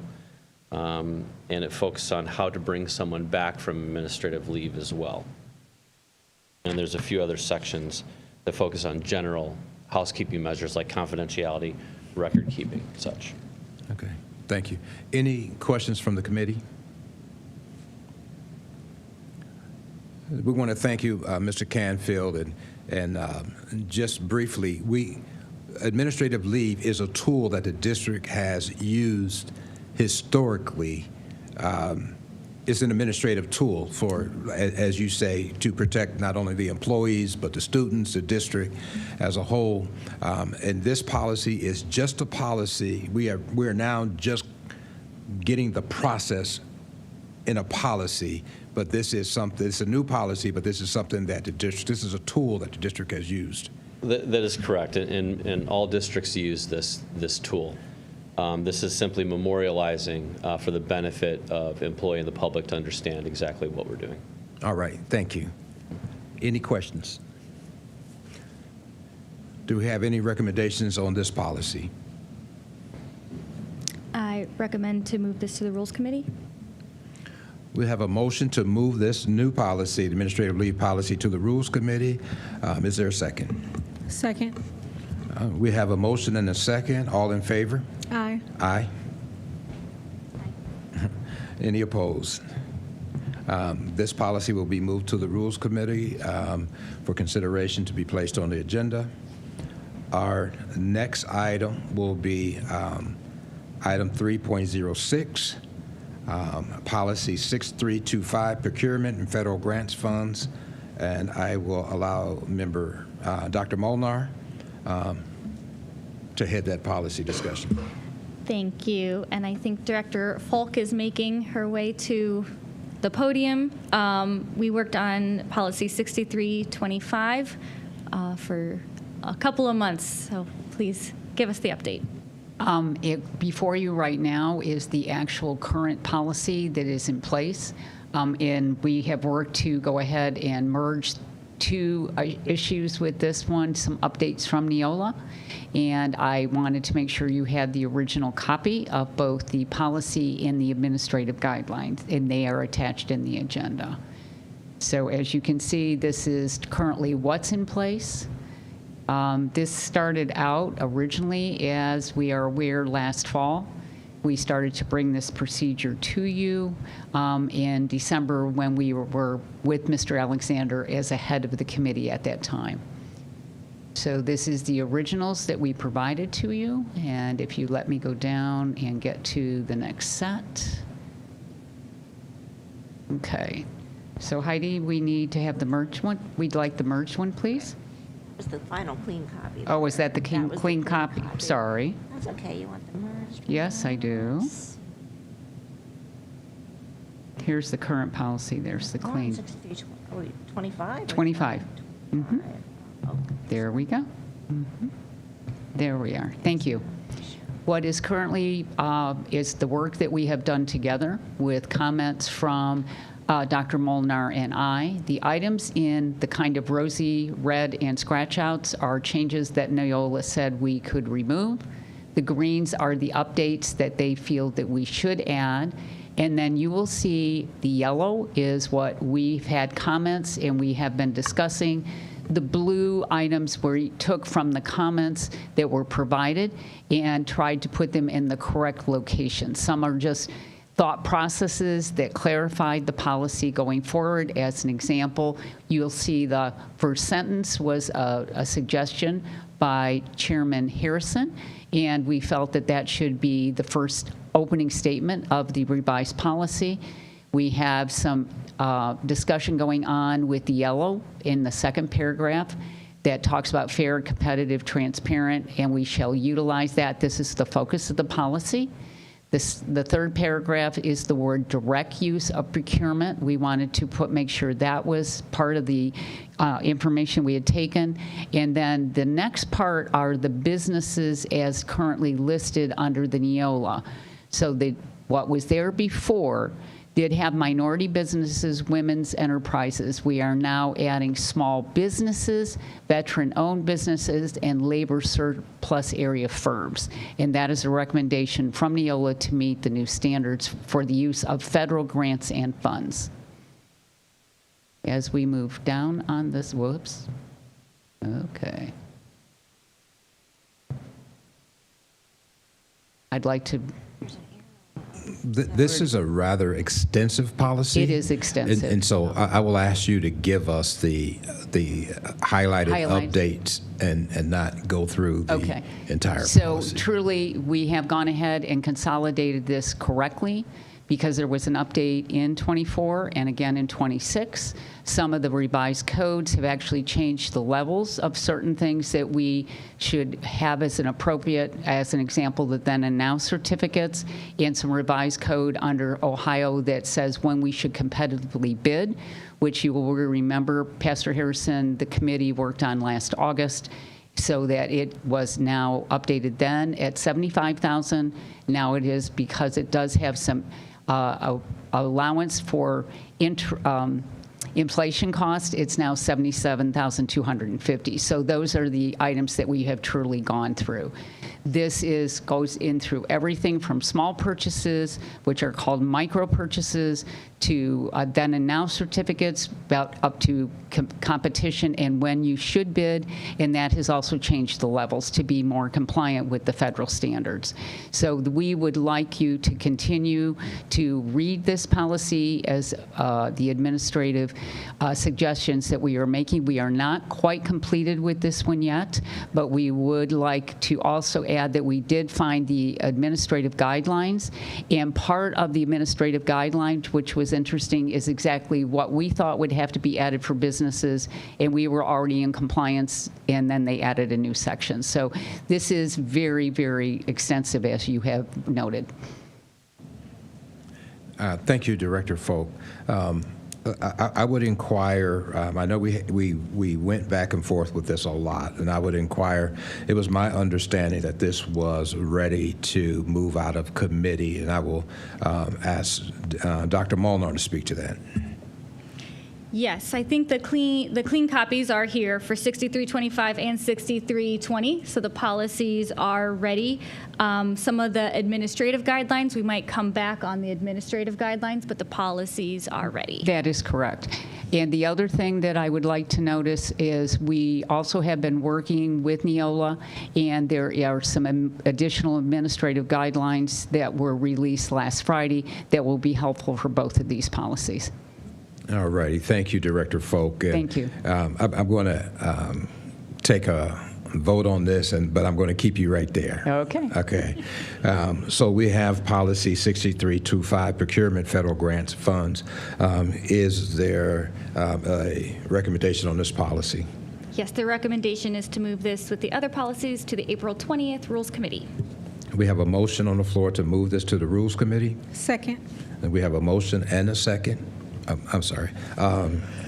President Sykes. Yeah, thank you, Mr. Chair. I would just say that the chair will look at this to see when this will go on the Rules Committee, but I will not guarantee that this will be on the April 20th Rules Committee, because with Rules Committee, we want to try to keep this within an appropriate time. Yes, ma'am. And so far, I see 3 items. I just need clarification. So I see 3 items, so significant items, that the committee is moving to rules. Yes. And so we want to make sure that we have the appropriate time to review each one of these items. So it will not necessarily be on the April 20th. However, if this one needs to be on the April 20th, then the committee would need to know that so that we can prioritize these items that you are referring to rules. I understand that, President Sykes, and I'm going to say to the committee, when we move them to rules, I think we're subjected to your timeline. Yes. So we will. When I heard Member Molinar state to go on the April 20th Rules Committee, that's when I want to have clarification. Okay. If that is absolutely necessary, that is on the April 20th Rules Committee because of some... No, no. Okay. It is not. Yeah, so I just need to be clear so we can prioritize appropriately and not be in rules for 3 hours. Thank you, Member Sykes. And I'll let you, Molnar. And you, Dr. Molnar, now. We had a motion, a second. We have discussion. Are we prepared to vote? All in favor of moving this to the Rules Committee? Aye. Aye. Aye. The motion passed. This policy 6325, procurement federal grants, will be moved to the Rules Committee for its second reading. Our next item is item 3.07, and that policy is purchasing and bidding, and that policy number 6320. Yes.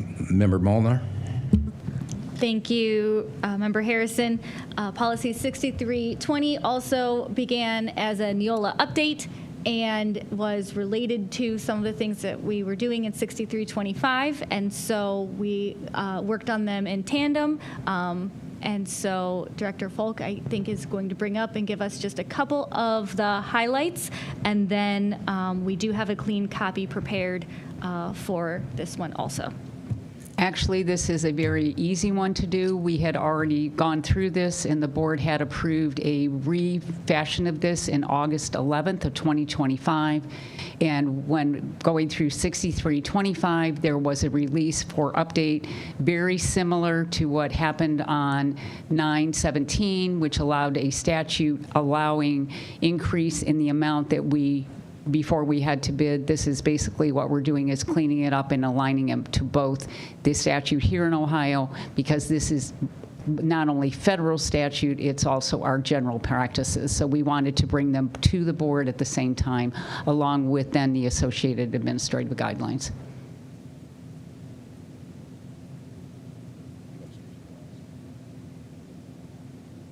Sure.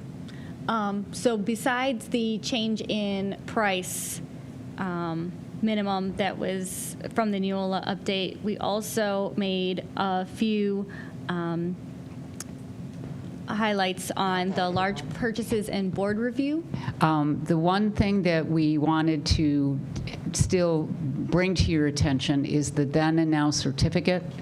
And the suggestion in the work was that we lower it from $25,000 to $10,000. That is not necessarily not needed, because that would bring more items through the process, and to a discussion that Pastor Harrison and we had as we were looking at asset management.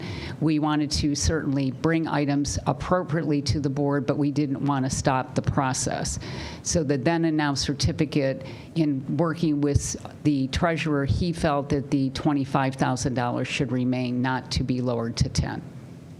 That was the only change to this that we still were in discussion about.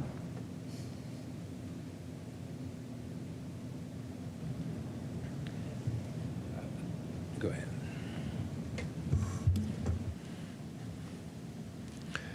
I'm going to ask members, there were some significant changes to this policy. There were at the end, that is correct. There were some significant changes, so I'm going to suggest to the committees that we keep this policy in committee. There were some significant changes that I think warrant discussion, a public discussion. So I'm going to suggest that we would keep this in committee.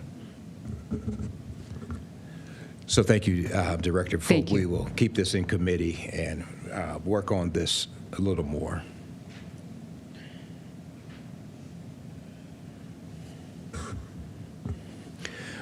We will move now to our new business portion of this. Our new business portion, and that's Section 4. Our first item is 4.01, request for administrative updates. Dr. Molnar. Thank you, Reverend Harrison. So as we have been working as a committee since January now, talking about administrative guidelines and the need to have administrative guidelines, I think it might be useful, I think it will be useful for this committee to know, to have a tracking device of how many policies have administrative guidelines, how many policies need administrative guidelines. The work of this committee cannot review every single policy this year, but administrative guidelines are created by administration, right? Madam Superintendent, these are your administrative guidelines. And so that work can continue outside of this committee throughout the year, and if this committee could have, I would like to recommend possibly a standing item for this committee where there's an update on how many administrative guidelines have been added to our queue within board docs that we would have access to,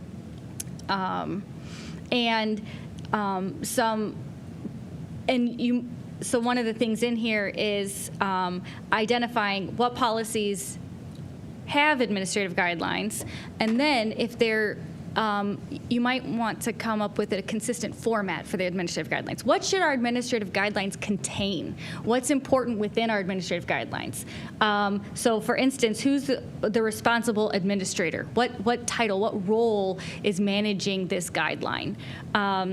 And if there are any supporting roles for managing that guideline, what are the procedures or internal controls, how compliance is ensured, and any reporting or monitoring methods in order to comply with that policy. So having a running tracker, quick update that hopefully does not take up too much of Member Harrison's time, because my committee always runs over, and we are going to fix that. I promise we are going to not do that. But a reporting monitoring method so we can have an update on the progress of the administrative guidelines. Is there anything to add? Any other committees? I would just piggyback on that and simply say a lot of the problems that we're running into, we have policies, and certainly the policies need to be updated. But to be succinct, the policy part is the committee. The administrative part is the superintendents. So I think, when an issue arises, if an issue doesn't arise, I think we need to be submitting administrative guidelines to make sure that they're in alignment with the policies. And we can't wait for the policy committee to review a policy, but we need to start to get the administrative guidelines to where they need to be. And for the general public, I would just ask for a description of what an administrative guideline is and what it does. Madam Superintendent. Sure. So the policy is created by the board. And as Member Molinar said, the guidelines that supports the policy is created by administration.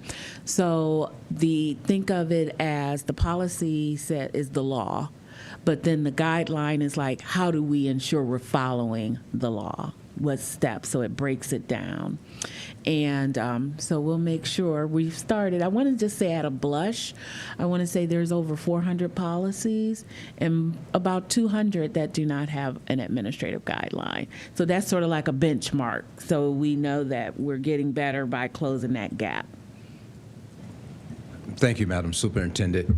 And because we have, let's say roughly 400 policies and only 200 administrative guidelines, that's why this committee is moving slow and saying when we create a policy, when we revise a policy, we don't move that policy unless we are working on administrative guidelines, because policy should not be adopted without administrative guidelines. But here we are where we are, and we will get to where we need to be, and where we need to be is 400 policies, 400 administrative guidelines. So thank you. Chair Harrison. Yes, ma'am. May I ask a question, please? I just need clarification. Is the board required to vote on administrative guidelines? Right. So I'm just wondering where the committee is finding the information that it is necessary that a administrative guideline goes along with every policy. Where were we finding that language? The review, there is no language. Let me say that there is no language that describes that. Mm-hmm. The administrative guidelines, if we create a policy and there's a problem with the policy we have, is it the problem with the policy, or is it the problem with the administrative guidelines? I'm just wondering, Mr. Chair, just why this committee is putting the emphasis on, there is a separation between policy and administration.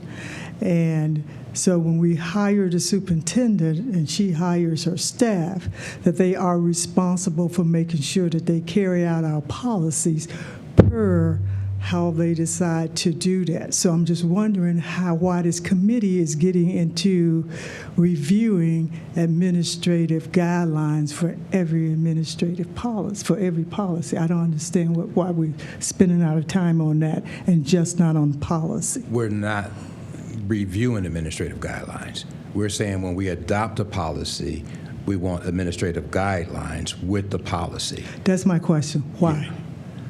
Because we have 400 policies, and only 200 administrative guidelines. So when we come back to the policy we reviewed today, the nepotism policy, is it a problem with the policy or is it a problem with the administrative guidelines? Do we revise the policy or do we revise the administrative guidelines? Well, we don't have administrative guidelines. Because it's not the responsibility of this policy board to establish the administrative guidelines. So what would what would it look like that we would just focus on policy? Mm-hmm. And let the administration focus on telling us how they are going to carry out the administrative guidelines for those policies. But we don't have a responsibility of approving or voting on administrative guidelines. And I'm just wondering how did we get into this? Thank you, Chair. I don't think the intention is to vote or approve the administrative guidelines. I think the intention is to receive updates on how many there are. We're aware now that there are up to 200 policies that don't have guidelines, and we are also aware that there are some that are very outdated, and so an update of the knowing what has happened is useful, because in previous iterations of the board, there has been considerable tension on whether or not a policy needed updated. There were board members who believed that the policy did not need to be updated, and even I think some conversations recently this year, there were some conversations that the policy does not need to exist, that the policy should be an administrative guideline instead of being a policy. And if an administrative guideline did exist, or if an administrative guideline were shown, then that might be convincing to some of the members. But in lieu of having an administrative guideline, I think it was the will of the board to create a policy. So it's not the committee needing to approve the guidelines, but the guidelines inform if a policy needs revised. Possibly? No, I just Okay. think that the board is responsible for policies, not the administrative guidelines. And to put the administration in a position that the expectation is that even though you're saying that the expectation is that there will be an administrative guideline for every policy, it appears that that's the action that you're taking. So I would just like for us to discuss this as a board. And perhaps this is something we can discuss during our retreat on whether or not, what is the expectation of the board and what's the expectation of the administration. And if we do not have a responsibility of approving an administrative guidelines, then why are we requiring that the administration have a guideline for every policy? Because that's why we have a superintendent. And that's why we are entrusting that superintendent will be responsible for carrying out that policy how she or he feels should be best carried out. So I would suggest that that'll be one item we'll discuss at our policy retreat.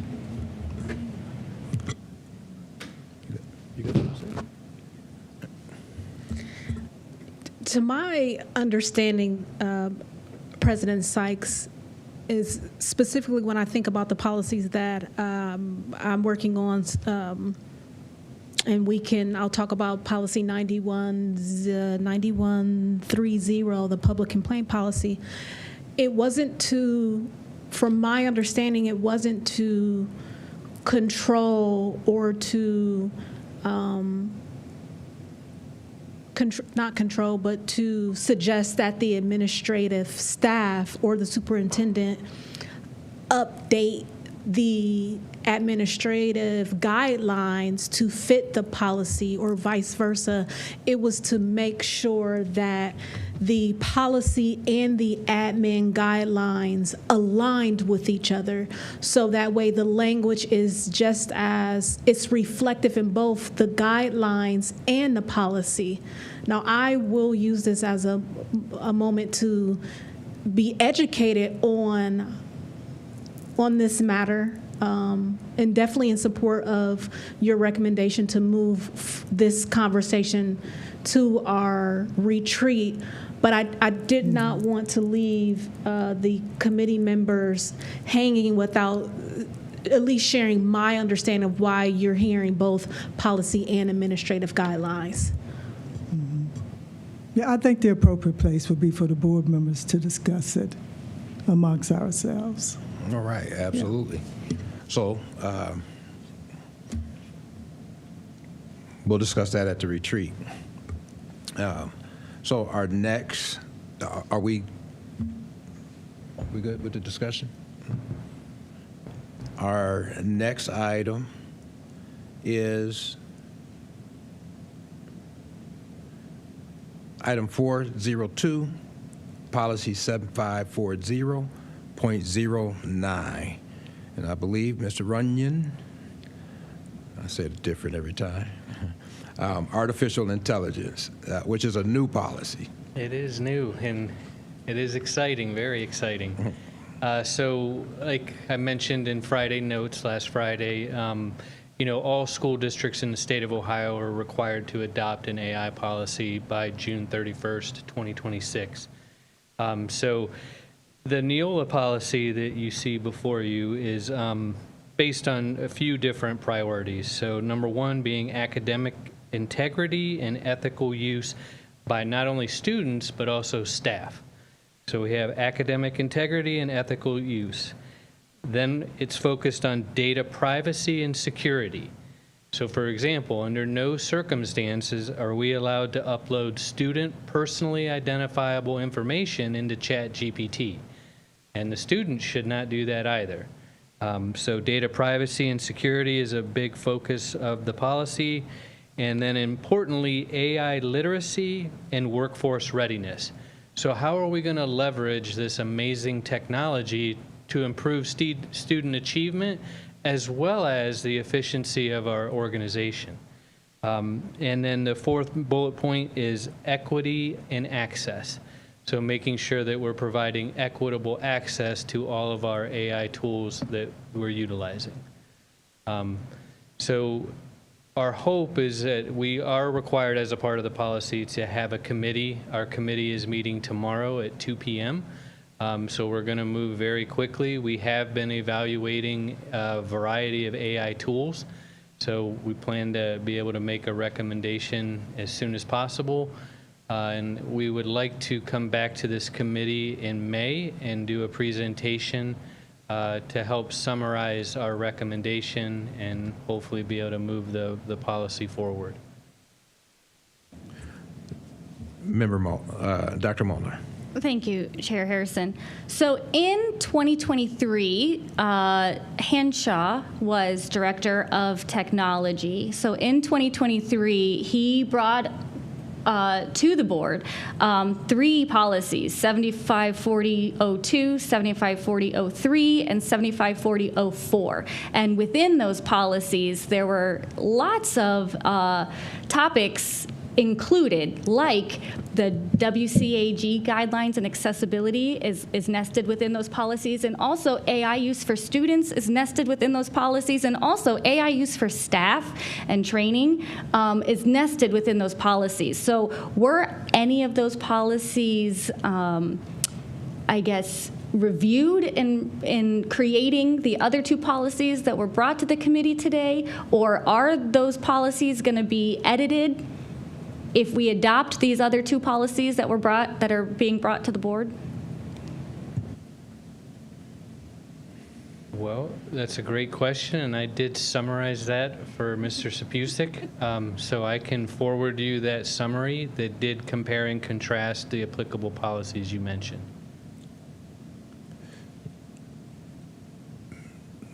So I think that was a question, though. So I apologize, I do not have the summary of that response, but I do have that, and I could forward that to you right now. Okay. The summary that does compare and contrast and does answer your question. Okay, so the policies we already have on file, would that be in compliance with that June deadline? Because we do have policies on AI for student and staff use. It's my understanding that the answer is no, that we will need to adopt a new policy. And what needs to be included in the new policy that is not part of the current policy? I will be able to provide that in my summary email. And ultimately, you know, there are some technical verbiage that is not referenced in the policies you're mentioning that are referenced in Neola's. Yeah. So what I heard is we need to work on this, and we need a committee lead. And I heard Dr. Molnar volunteer to be that committee lead. And so she will get with you and bring the information back. That's what I heard. Okay. Thank you. So we have under old business 4 policies, and we're not going to review them. I'll explain why they're on the agenda. The old business is policies that have been submitted for review, but we can only work on so many policies at a time. So once we move policies out of the committee, then we will begin to prioritize these policies along with Attorney Sapusik. Those policies, policy 3120.01, temporary reemployment of retired administrators, with this a new policy, policy 6460, vendor relations, that is requiring an update, independent contractors policy 646001. Those are the 3 policies that we have under old business. Have any questions on that? We will recap that the policies, 5.04 policies that are going to the Rules Committee. And Dr. Molnar, if you can give us the policies that are going to the Rules Committee. Sorry, the policies that we moved to the Rules Committee today were 3.03, public records, and public records 8310. It was item 303. The administrative leave 305, and 6325, procurement federal grants funds. All right, and the policy that we will move up from old business once we have a clear agenda. Once we have space on our working agenda. So those are the policies that will head to our next Rules Committee for their consideration, not the next Rules Committee. I'm going to get in trouble. Not the next Rules Committee. They will move to the Rules Committee. And that would complete our agenda for today. Is there, Superintendent Outley? Previously, Chair, you asked for an administrator to serve as a support for these 3 new policies that you would like. Is there anything you would like us to do, or to a board member, committee member to work with? We won't do that until we have a master list now of where the policies will come from the policy committee. So we still have quite a bit on our working agenda that we're working through, and I don't want to have these full agendas. Okay. So we're working. I agree. Yeah, we're working. We have committee leads that are all kind of working on extensive policies now, and then we'll prioritize for the next meeting. Sounds good. Thank you. Do we have anything outstanding on the committee? With nothing outstanding on the committee, all hearts and minds are clear. I won't give a benediction, but I'll ask for a motion to adjourn. So moved.